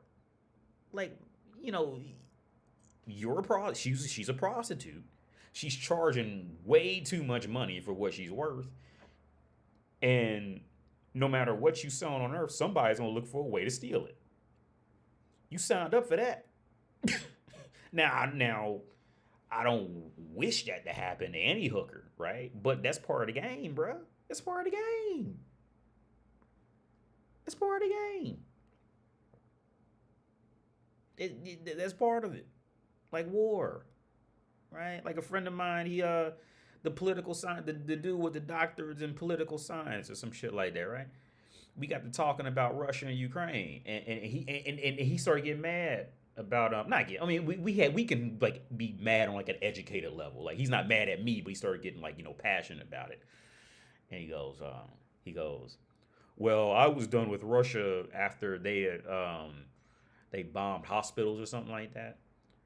I said, and my reply was, yo, that's war. Like, I mean, yeah, it's fucked up, but that's war. Once when you open that door, that's it. You can't get rules, more rules. Like that's, but we just two different types of people. I'm not like mad at him or anything. I think he's a great guy actually. But yeah. I think context is important. Context is very important. I don't feel sorry for her friend getting raped. That she signed up for that life. Now I don't wish it to happen to anybody, but yeah. You said it don't. It didn't even show up at all. Oh wait, no, it must have showed up in the counter because now it says 42. It didn't show up at all. Are you serious? Let me see. Yeah, because now it goes up right here at 42. Because I'm drinking a beer. Because I got it on the computer over here. It didn't even show up at all. Hang on. I'm trying to go back. So now it's at 37. Yeah, it's at 42 now. That's fucking Streamlabs, man. I don't even touch this. It just like spontaneously combusts. That stream, yeah, it just goes up and nothing. Yeah, I see it. It just goes up right here because I'm pointing like this when it went up, and it just it doesn't show up at all. And I don't see it anywhere down here. So let me see. Well, I tell you what, email me, man. I'm gonna have my email open. Hope my phone doesn't die because my phone's old and fucked up. But email me. I'm gonna keep my email open. To look out for what you want if you wanted to ask me. This is AustriaDick69@gmail.com. So I got my phone open. I hope my phone doesn't die because my phone's old and I really need to just get a new battery for it. But I'm at 24% now. But yeah, I see it because I was pointing when it like flipped and it just nothing ever happened at all. That's fucking Streamlabs, man. Like I would never buy Streamlabs. It was fucking horrible. It just spontaneously combusts for no reason. Didn't touch anything. It just did it. But thank you, Anthony. I really appreciate it, man. Not Puffy's gay as fuck. He tried to take 50 Cent shopping. What straight man takes? I mean, yeah, he could be gay. Yeah. Yeah, some gay shit. But, I mean,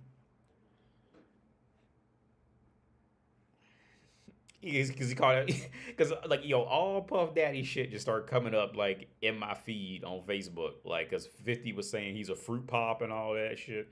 Like no man says like he want to take you shopping. Now, yeah, that's some gay shit. I'm not taking a man shopping. there is no context where like, well. Okay, I'm a type of dude who like if I seen you like if you were like fucking broke, like I could in your shoes like super like there's been times where I wanted to offer to buy somebody some shoes because I seen they shoes. I've never actually done it though, but I can see how like Puff Daddy be he got a lot of money. But even then,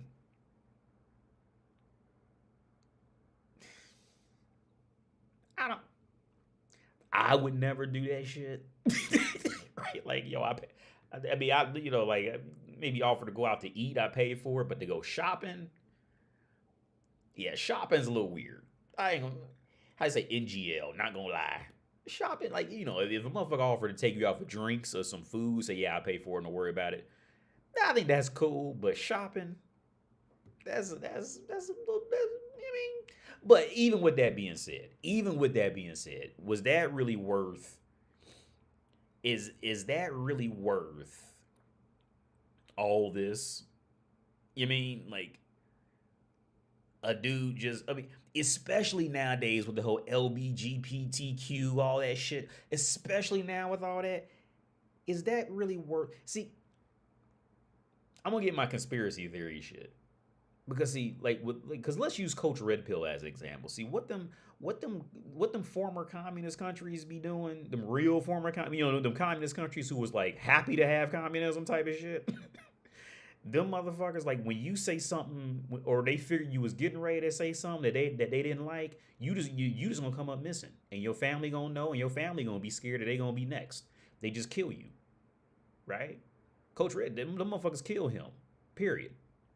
Right? Now in the West, what happens in the West is they don't kill you at the same rate. They don't kill you, but they'll just destroy your reputation. Right? They'll just like your reputation will just be destroyed. That's how like America deals with with people like that in the context of we'll just destroy your reputation so nobody will ever know. See, okay, because people really forget. Like when Donald Trump became president, there was other people like Donald Trump who tried to do the same shit, but they quieted them too before. But the only reason Donald Trump made it was because Donald Trump had access to social media in his time of existence. There was other go look it up. There was other people who tried to run for president who were like him or even more crazier than him, relatively speaking, right? Who were just like these financial tycoon type of dudes who, these people did it before, right? But America, they would just either just silence you or just or just destroy your reputation however they could, and that would just be it for you. You could never get back up. Right. Whereas again, like out in that, relatively speaking, in the Eastern world, they'll just kill you. You just come up missing, and your family be scared to death. They'll call all your family members asking about you and telling you not to go anywhere and all. Oh yeah, like out there, they'll just do that, and you just don't know. Right. Right. But the fact, I mean, so with that being said, like okay, now here's the thing, and I hate to bring it back to race. I don't, and I'm not gonna bash any race, right? But really think about this. If what P Diddy really got caught on, if that had been a white dude, would that shit have caught on at anywhere near the same rate? Just being gay, just potentially being gay and that type of shit, right? Would that had caught on? Would that had caught on at anywhere near the same rate? That shit sounds like to me that maybe he turned into the new Michael Jackson. I don't know. He's a weird dude that motherfuckers don't understand type of shit like that.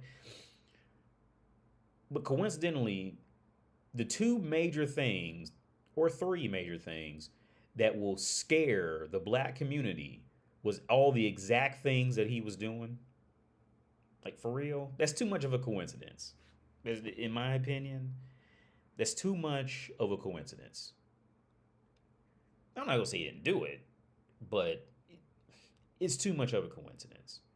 He's got to fuck with kids. He's got to fuck other men, and he's involved in some Illuminati or some shit like that because he's rich, right?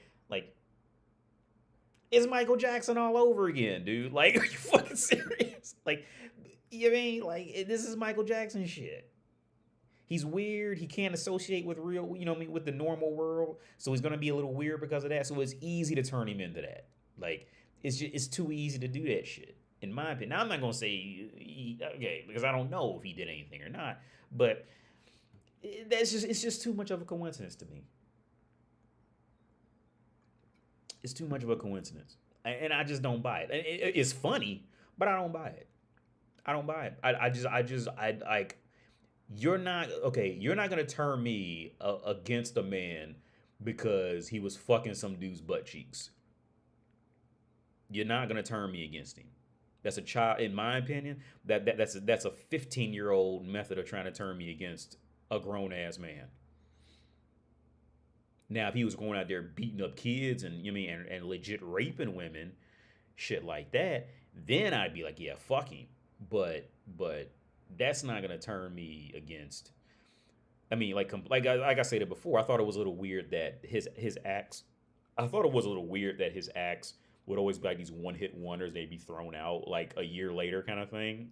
Anything Puff Daddy would touch would always seem to. It would always seem to die within a year, maybe 3 years max, and you just never hear from him. If he touched it, they were dead. Puff Daddy, in terms of entertainment, was essentially the EA Sports. They were the Madden covers. I mean, whenever Madden would put a player on the cover, they would always, they just had bad luck. Whenever they would do a Madden cover, they would just never do. For those of you who play video games, it was called the Madden curse. Whenever they would get on the front of video game, the cover of the video game, the player would never do well after that ever again. And that's what Puff Daddy pretty much was. Whenever people would fuck with Puff Daddy, they would get like a hit or two, and then they would just disappear. You would never know where they went. They'd just be gone.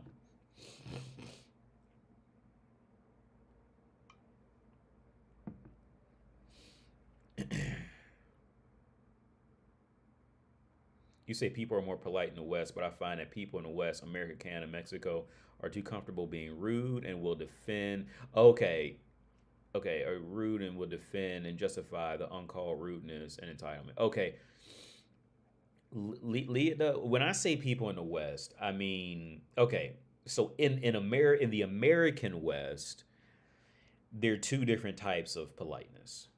So in like where you're talking about like California, oh no, I said that America, Canada, Mexico. I assumed Mexico meant like more of the West. Um, Canada's weird to me. I've never been to Canada, so I can't speak on it. But every Canadian I've ever met is kind of it almost kind of feels like Canada is like more connected with Europe than America in the context of like it almost feels like they kind of judge you more based off what country you're from, like Europe would do. Um, but again, I've never been to Canada, so don't. I'm speaking out of ignorance. But in the U.S., that sense of courtesy. When I say the courtesy, I mean like there's definitely rude people everywhere. But when I say courtesy, I mean like when you call into a call center, or when you have like an issue at a restaurant, or you go to a car wash or something like that. People are usually they're usually gonna be far nicer than, especially anywhere out here. That's what I mean. Not maybe necessarily like, okay. On top of that, when I show my girl like clips of people walking in New York City and how nobody bumps into each other and all, like in Europe, people bump into each, or they're just kind of like walk like aimlessly and carelessly and just cut people off in Europe, kind of thing like that. Like in the U.S., people just don't walk like that. They walk like, like with in giving people space, as much space as possible, kind of thing. But you'll have yeah, but no, definitely you'll have assholes anywhere for sure. But yeah, I'm only on number three. So as a man, let's continue this. As a man, he's supposed to take care of everything, but still allow me independence.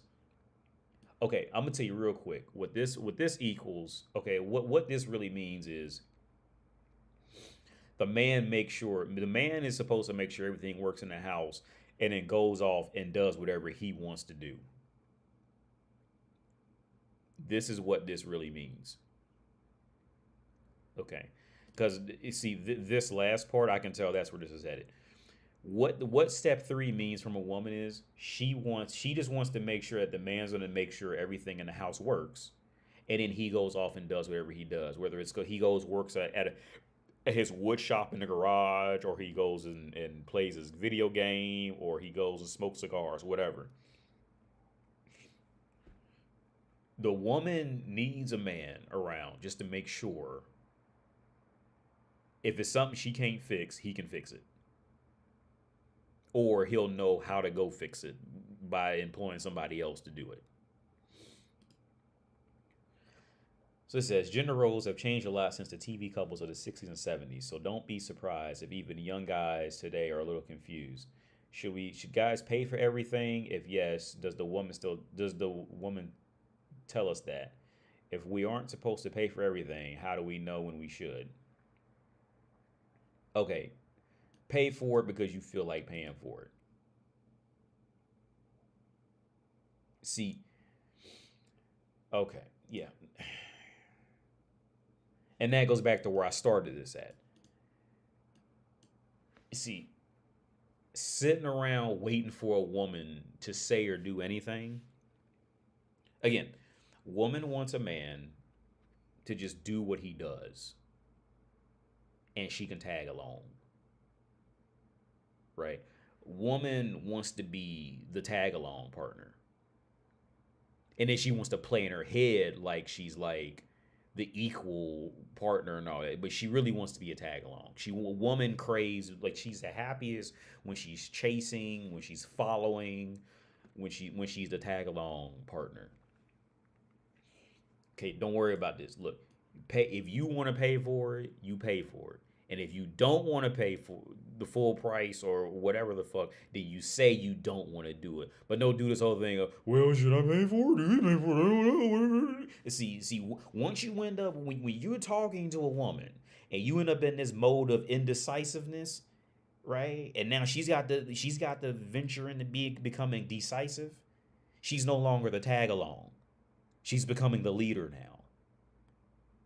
See, never ever end up in this, oh, well, I don't know. Unless it's a scenario where you genuinely, okay, how I learned this was actually relatively recently. I was dating a girl before I was with my spouse now, right? And I was walking downtown with her in Prague.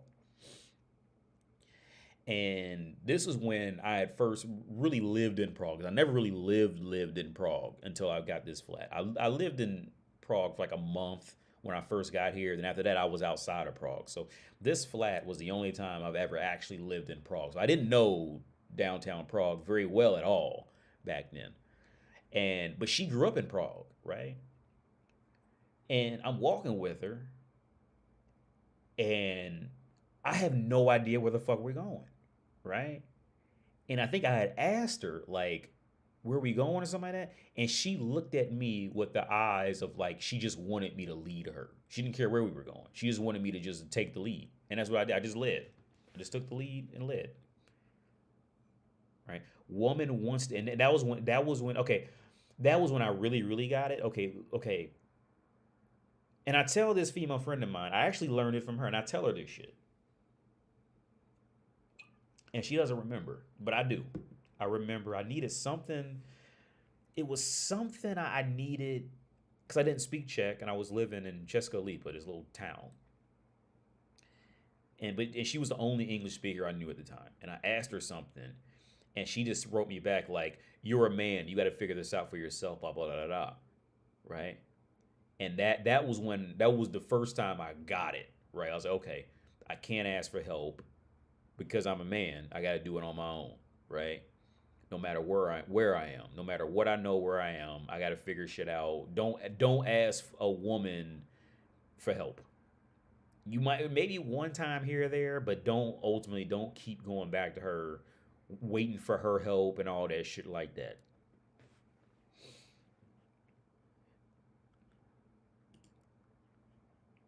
This continues. Is chivalry dead? Is it okay to open doors for your lady? Women today. Okay, look, here's the thing. Don't open a fucking door. Okay? Don't look. Just this part right here. Don't. Okay. Let me explain this thoroughly. Open a door in the context of you would have opened it for a stranger. Right? Like, don't go out of your way to open a door for a bitch. Right? Don't put your coat in a fucking puddle. Don't do any, unless that's just you. Right? Do not go out your way to open a car door for a woman. None of that. Because you know what's going to happen? Okay. You know what's going to happen when you finally do, and you're going to do it and you're not even going to remember doing it, she's going to think the world of it. Okay, Ciara would think the world of Future for opening her car door for her. I bet Russell Wilson does it all the time. I bet Dwayne Wade opens Gabriel Union's doors all the time. Right? But see, Ciara, she really wanted Russell Wilson to open that door. I mean, Future. Ciara wanted Future to open that door for her. And he probably did once or twice in complete pass and probably didn't pay any attention to it. That's when it meant something. Do not open a door for a woman unless you would have opened a door for a stranger in the same scenario.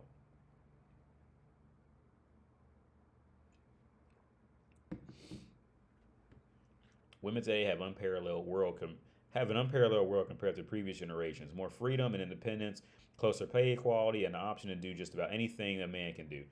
But it has created gender confusion and a major power struggle. So for us guys, real life is not as clear cut as it was for our grandfathers. So help the guy out and just be clear what you want from him and what you need.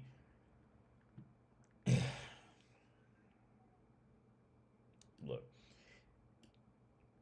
she don't. Okay, I think I don't agree with this. Let me zoom in because it looks like it's kind of small. That's what she said. I don't agree with this. I think this if a woman were to take this advice, that would lead her. I think if a woman were to take this advice, This would lead her to more failed relationships.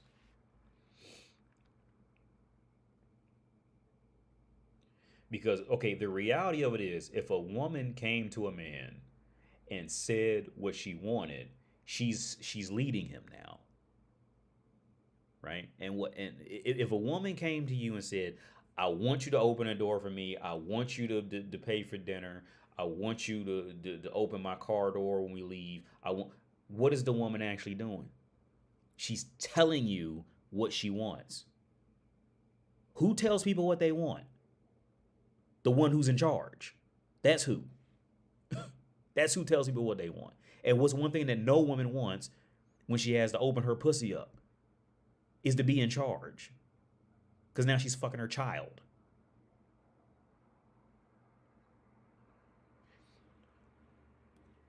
Waiting for a woman to tell you what she wants and needs is a waste of goddamn time.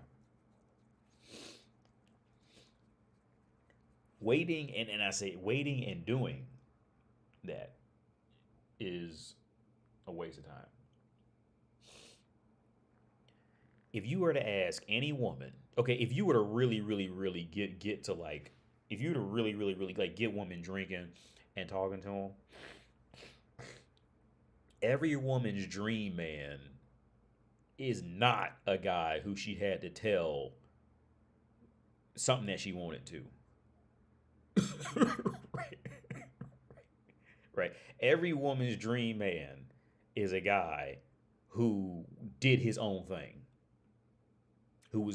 Every woman's dream man is a guy who is the bad boy, the guy who does his own thing, don't really care. He's aloof. All that's. I was thinking about that song. Remember that song? You don't know my name, and it feels like. Ooh. See, that's when a woman's in love. When you don't even know her fucking name. That's when she loves you. When you don't know her fucking birthday. That's when she's in love. You know why a girl loves me? I still don't even know the passcode on her phone, and it's her birthday. And I still don't know it. I gotta ask her what the code is. That's why. Her passcode is her birthday, and I still don't know it. I still don't know it. So every time, if I gotta use her phone, I go, hey, what's the password on your phone? This is my birthday. Was it 01? I don't know. I genuinely don't know. Because I don't care about birthdays. It's not just her. I don't care about my own birthday. But that's what had women up with butterflies, knowing that the guy doesn't give a fuck. Women don't get butterflies over guys who give a fuck. The only time a woman gets butterflies over guys who give a fuck is because that girl is really competing with another girl in her social circle to get a man. But when that girl is like really out there, no, it doesn't work that way.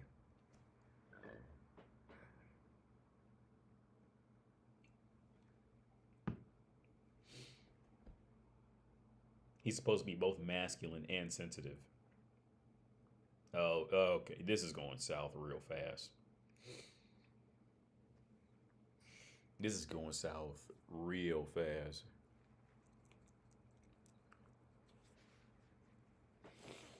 I'm gonna get out here in a minute. He's supposed to be both masculine and sensitive. Yeah, this is going south. Pretty much from step 3. This is good. This is getting bad. Many women want to date men who are manly, but they also want him to be sensitive. Here's the thing. I don't think I'm manly. I don't think I'm manly. I don't think I'm a manly guy. I really don't. I'm just me, but I don't think I'm like a manly dude. I think I've done some manly shit, but I'm not a manly. I'm not like a manly, I'm not like a manly dude. Like, I'm not a manly guy. I don't see myself as a manly guy. Honestly, I don't. I'm just me. But I don't, you know what I mean? I've done some what people would consider manly shit, but I don't see myself as a manly guy. That's just a personal thing. I've always noticed that. I've never seen myself as that. I'm outspoken. I can be blunt, but I don't see myself. I've never seen myself as that kind of guy. It's crazy. Granted, this is not an impossible task or feat, but it's a little contradictory to the request of being manly. Not to make the stereotypical assumption men make. Okay, women want men to. Okay. What this is really saying, what this really says is, women want to turn masculine into sensitive. That's what they really want. Okay, they want to turn. Every woman wants to turn Future into Russell Wilson. That's what they. She doesn't want Future to become Russell Wilson because Future would then be Russell Wilson. Right. Ciara is dealing with Russell Wilson because he's reliable, right? And he's got enough money to keep her, relevant and looking relatively good, so she can potentially go hop on Future's cock if there's a chance she can again, right? Russell Wilson is reliable. But Ciara wants to turn Future into. It's just her nature to want to do that. Let's skim through this because I'm gonna get off here. Expecting this place to have a lot of feminine touches. No, absolutely not. Absolutely fucking not. This is another huge fucking mistake. I think. You gotta have swagger. You gotta have the right swagger. In my opinion, this is more pickup artist shit to be a dude who has a feminine touch to anything. That's, in my opinion, that's diving into pickup artist shit. Unless you're just that kind of dude. Some guys just like to have, modern kitchens. Like, I've always wanted a chef's kitchen. Like how the chefs have that, like, that stove that's just like the whole thing is just like where the stove is and you just like cook burgers. I always wanted a stove like that. I always wanted a chef's kitchen. I've always wanted one of those. And now that I actually know how to cook, I think I could actually have some use out of it. But I've always wanted one of those. But with that being said, like, some guys just like having the newest washers and dryers and and super duper clean shit, blah, blah, blah, blah. Some guys do. Now, outside of that population, if you're not a guy who just likes that, now a friend of mine goes the opposite direction. Now, the van this dude drives is awful. And I can't remember if I told him or not, but it's awful. Like, it looks like a rapist van. Like, and he just drives around in this motherfucker, right? Like, at some point you gotta, like, it's a rapist van. Like, at some point you gotta, like, fix this shit. But okay. But even with that being said, a man's play, okay. With any of this shit, if it's not okay. How do I concisely explain this? If you like feminine shit, then do the feminine shit. Dude, I bake cookies. I bake cookies from scratch. I bake breads from scratch. I make my own food. I made just some creamy Alfredo sauce with chicken and pasta earlier today from scratch, relatively from scratch, right? Like raw chicken meat, cream and all that shit. Like, I made my own. Like, I know how to cook my own food. I do, you can call that feminine shit. I can raise my own plants. I got a coffee plant now. I can actually show it to you. Hang on.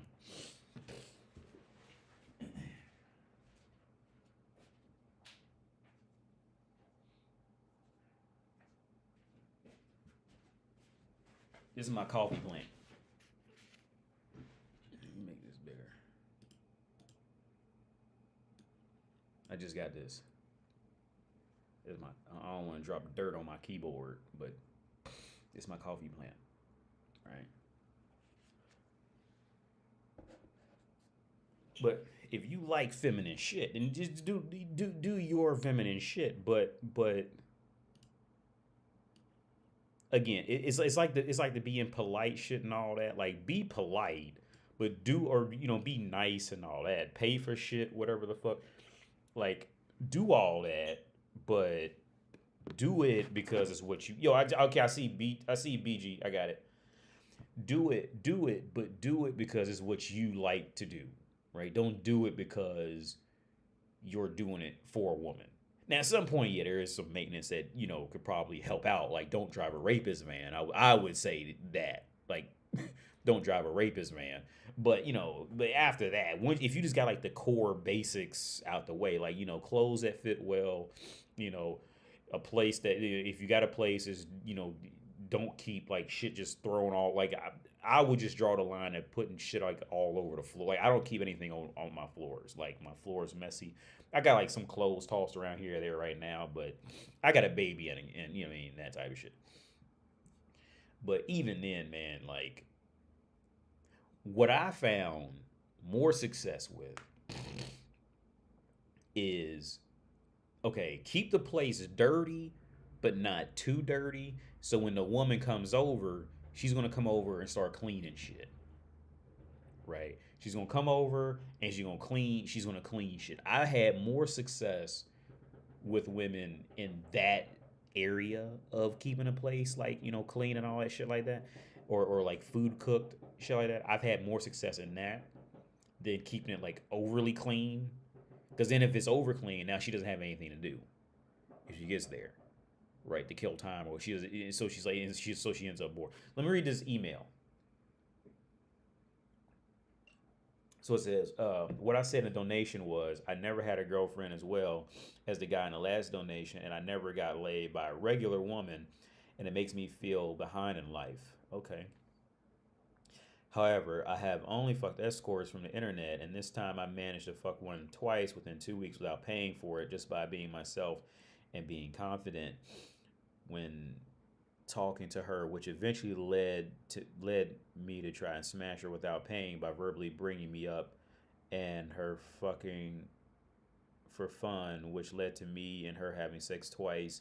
And the last 2 times I saw her without having to pay. That works for sure. Yeah. However, I still feel behind, and that it doesn't count being it's not a regular woman. And I just want your opinion to know if this still counts as me getting laid, or does it not count due to the context. Thanks for reading. One, I think it totally counts. Okay, I gotta take a bathroom break because I've been drinking too much beer, and I'm gonna explain. I'm gonna explain the email I got from you, from BG. I'm gonna explain this when I come back. I'm gonna put it on the ad, and I'll be right back.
So I'm at 22%. So I'm good. Oh, low power mode just popped up. I'm at 19. Well, this phone's horrible. I just lost 3% by waking it up. Okay. So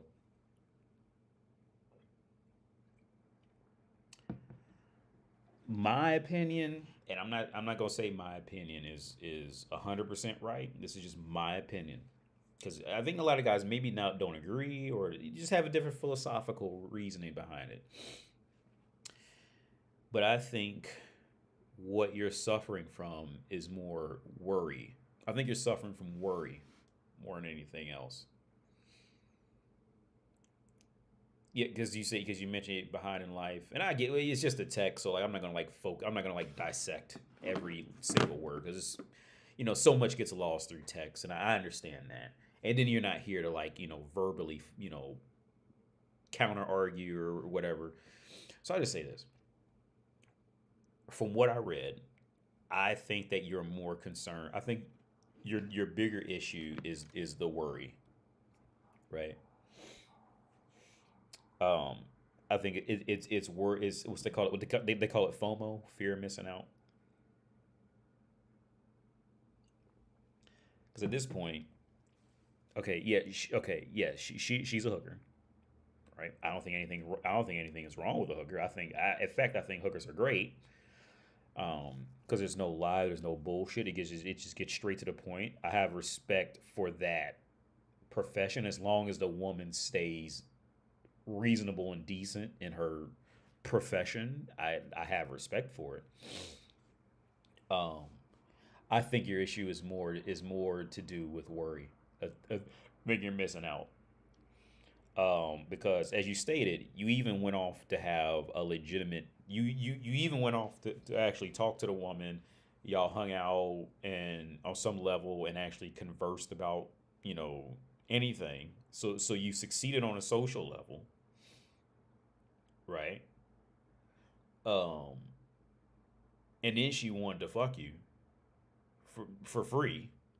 So you succeed on that level. So the overwhelming thing is I think the worry is is coming from finding every context to try to pick it apart to become uh what's the word I'm looking for?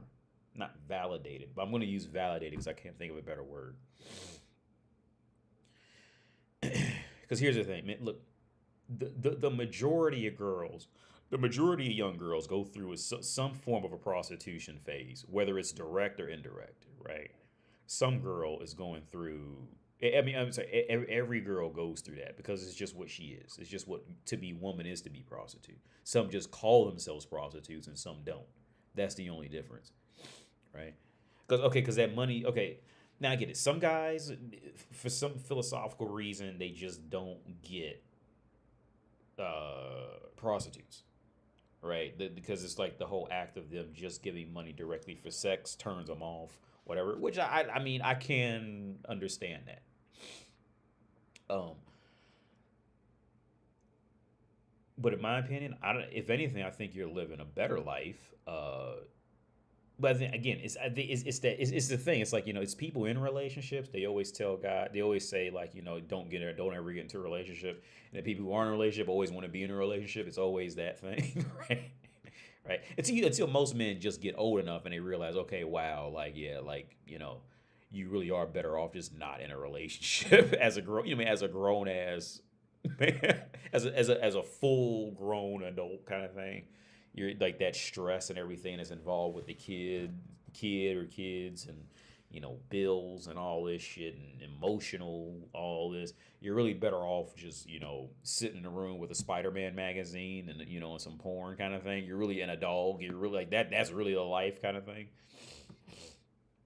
Um, I don't think you're behind in life. If anything, I think you're. If anything, I think you found a great cheat code and a potential good friend for what she is.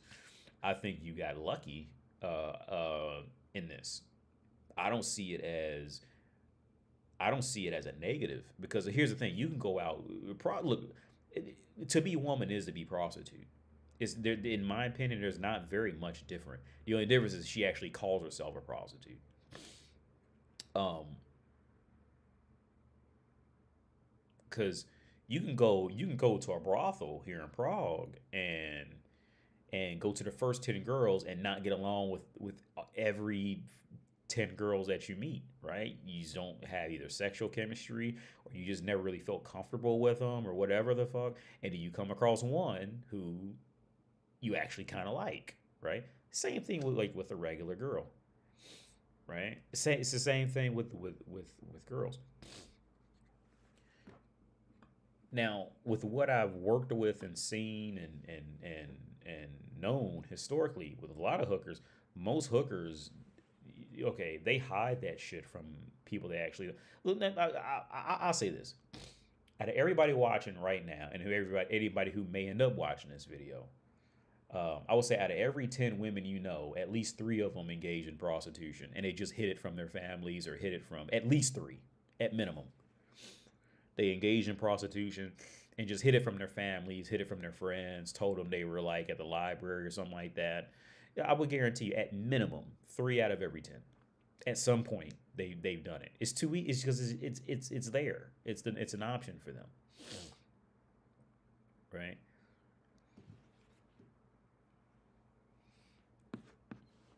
They'll just hide it, because they know women know nobody likes to hear the word prostitute. So they'll hide it to people, away from the main population.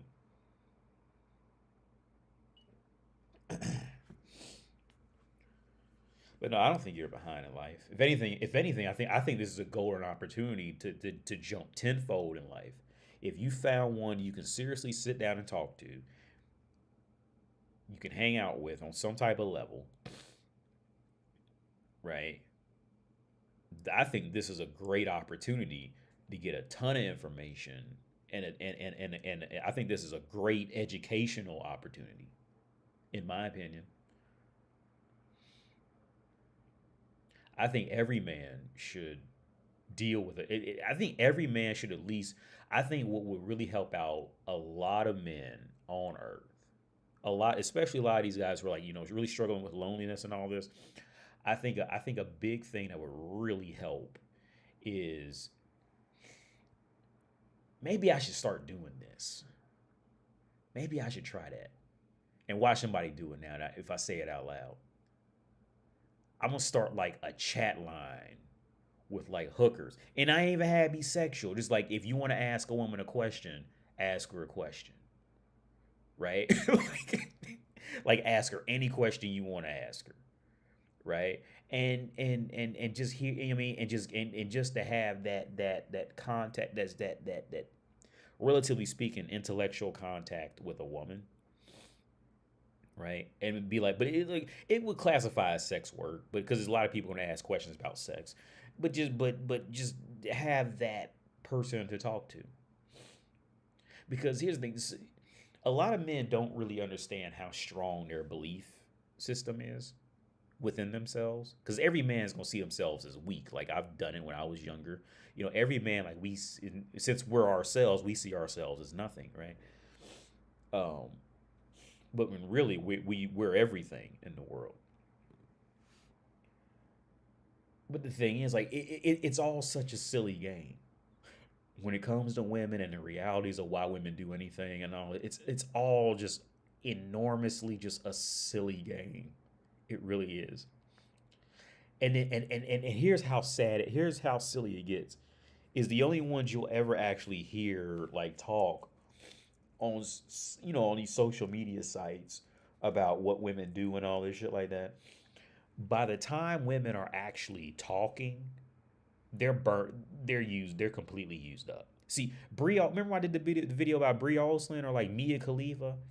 See, by the time Mia Khalifa starts to actually talk about intellectual shit about her life as a woman, she's already been used up to hell, and she knows her bridges are burnt. See, so by the time you actually hear these Brie Olsens or these Mia Khalifas, or I don't know any other one right now, but see, Angela White ain't sitting up talking about some philosophical shit because she's too busy out there sucking dick and getting attention, right? You're not hearing it from the woman in that time period of being the desired thing. It's like, okay, okay.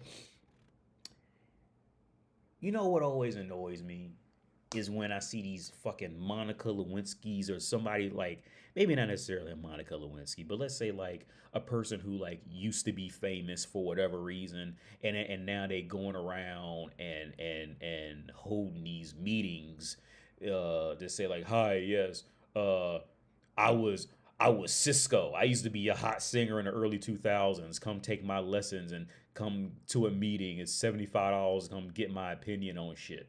Like, yeah, see, you talking to Cisco once he done, you talking to these guys after they've already, they had all the fun that they could have, and now they're washed up, right? So their perspective as being washed up is not going to be the perspective of when they were the shit, right? And with women, the sad part is, see, by the time a woman legitimately sat down, figured out social media, made an account, and see, by the time she's had time to do all that, her expertise as being a successful woman has long gone. She's washed up now. She's angry. She's bitter. So now she's going to try to take down anybody. This is what happens. So when it comes to, this is the bad part about social media. See, most men don't have a problem creating a social media account. But by the time women really do that and really, really get to talking like that, see, these are going to be all the reject women in the world, right? They're older, they're fatter, whatever. You see, Angela White ain't sitting up holding philosophical discussions on life because she's the shit right now, right? She's too busy sucking cocks and jiggling her tits on camera, right? So she ain't got no time to be sitting up doing that, right? Dua Lipa ain't hold no philosophical debate on nothing because she's too busy out there switching her hips on stage. Rihanna ain't holding no philosophical. Rihanna's still holding on that time period. See, Rihanna, she'll get on there and start talking about philosophical shit once she's bitter and mad because some young girl done took her spot.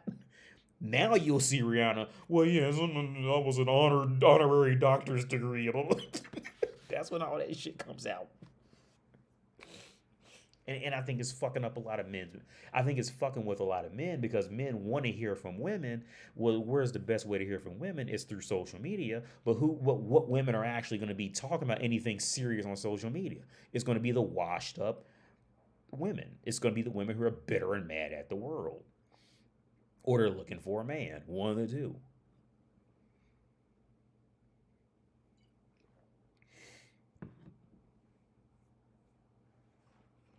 AD, if you're on a date and a woman slapped you or threw,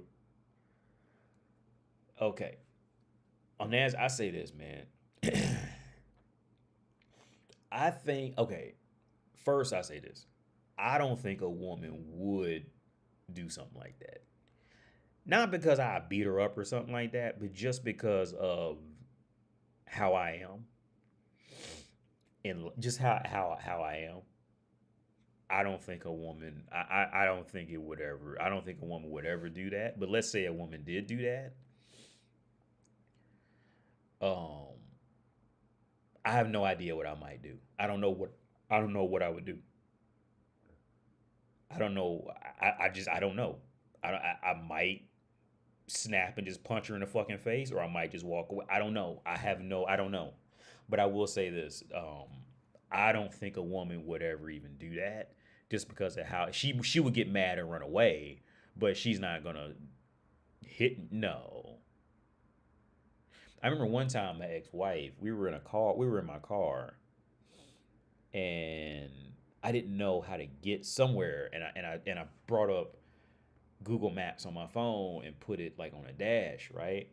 And she got mad and took the phone and turned it off, and took the phone off. And I immediately took it from her. I said, look, we don't do this. And got real quiet. I said, look, we don't do this. And put the phone back up there, right? And she didn't touch it and left it there. And we rolled home with Google Maps. Right? Now. About 2 months later, she heard me talking to a friend of mine about an issue, right? I was on the phone with him, right? And she comes upstairs. It was in her house, by the way, that she stole from her ex-husband. And and she comes upstairs and she got mad. I can't remember what she said or something. She said, don't talk about this or something like that. And so I put the phone like right here. I said, here, there's the phone. Take it. I dare you take it. Take it. And she just stared at me and then just walked out the bedroom. Right. I don't think now I'm like, there's always a woman who's gonna be wild or just like, do something maybe for whatever reason. In my history, I've never had a woman even I never even felt close like that would happen. And it's not because like I'm some huge guy or something like that. It's just more about just like how I just am. Like I remember the one girlfriend who died actually. We got to talking. This is after she moved in with me, and she goes, you don't believe in. Now, something came up about God, and she goes, "Oh, Wendell, you don't believe in God." I say, "What? What?" It's like I said, "Well, how do you know?" She goes, "I just know." Like what?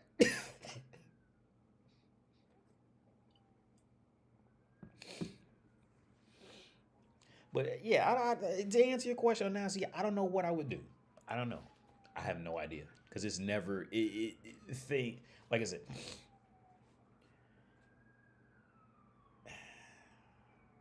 it's things have never gotten to that point. Like I said, the women they'll if they get mad they'll just run away because I probably said something too real, but it's never gotten like here's the if I get into an argument,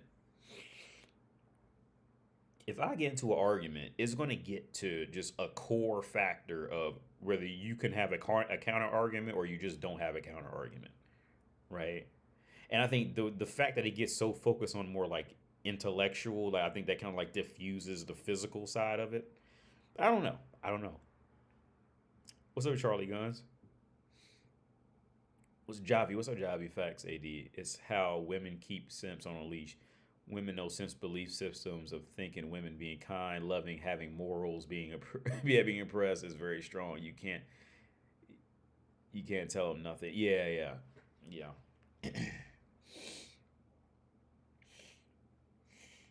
yeah. I was just reading another comment. Yes, Anthony M. Account. Yeah, the relationship situation. My eyes are going crazy. She brought over some flowers and they started blooming, so I put them outside because they was making my eyes water. She bring home flowers all the time. She work in the flower store. Bring home. Well, that's where she got this from. Cause I'll go walk with her to work or something like that. Cause I actually last week, man, I don't know what the fuck they be doing to the shredded beef. Well, they call it shredded beef, but we call it ground beef in America. I don't know what they mix in with that shit, man. But every time I eat it, man, if it's not a burger from a restaurant, like I always get sick. Like my stomach is like fucked up like 2 or 3 hours later. So last week I got some beef tartare from the butcher, right? Which I love beef tartare usually. I love beef tartare from the restaurant. But they were selling it at the butcher, right? And made me sick. I prepared it. I mixed in, the oil and salt and pepper and shit, and made it. It's just raw ground beef, but it's just frozen, so you kill all the whatever, and just spread on some bread and eat it. It was good, but it always makes me sick, and I don't know what the fuck they're doing because I get beef from the regular butcher and just cook it, and I'm always completely fine. But every time I've gotten ground beef from the grocery store, or just anytime I've gotten ground beef where I had to prepare it, I'm always I don't know what they're mixing with that shit. They're mixing something in it because it always makes me sick every time. It never ends well. But yeah. Women will sit there and let you convince yourself into believing something about her that isn't true. Oh yeah, yeah, I said that. Yeah, yeah, yeah. She'll sit. A woman, yeah. Women will literally sit there and watch you talk yourself into believing something. They'll just sit there and patiently wait for you to do it, and hope you just talk yourself into it. Like here, if men were truly aware at the total realm of how women play men, I think it's better most men don't know because I think men would probably end up just killing women like on a larger scale if men were really aware of the games that women play and they can get away with just because they know that you'll just as a man you'll like automatically create a way to essentially protect the woman kind of thing. Like if men were really aware, like the Corey Holcomb dude said, like most men are not ready for what women do. And most men on earth are not ready for what women can and will do and how they do it. Most men just couldn't handle it. You can't handle it. She will literally sit there and wait for you, and she'll just sit there and watch you. She'll sit there and just watch you do it. Wait for you to talk yourself. Wait for you to talk yourself into doing whatever she wants you to do, and then you'll go do it. And that way she can find some kind of way to blame you. Like here's the thing: when it comes to interpersonal manipulation, women are definitely playing chess, and men are playing checkers. To the point where like she's already 4 moves ahead.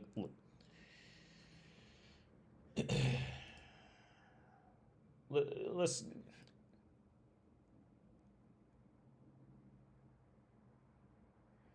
by the time a dude okay, by the time a dude is saying some shit like this, a woman already has him gauged. Versus like a guy like me or guys better than me, right? She look. Women have been dealing with so much dick being thrown at them since they were fucking 13. They've woman has so much more experience in the types of personalities, the types of the culture you come from. From the age of 13, women are literally dodging dicks every day. Right? From 13. Now guys, we never get to dodge pussy at all. Like guys be desperate for pussy. But so with that being said, women have the work experience in terms of knowing how to manipulate men. It, it's just not even a contest. It's a 20-year-old woman versus a 20-year-old man. That's two completely different skill levels, and it's not even close. But and again, the skill level is not through anything earned. It's just from biology. That's the skill. It was based off biology.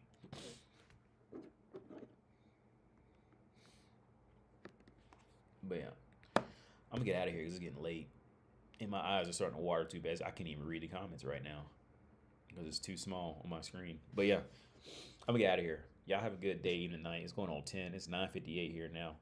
I'll catch y'all later, man. Y'all have a good day, evening, night, and peace out.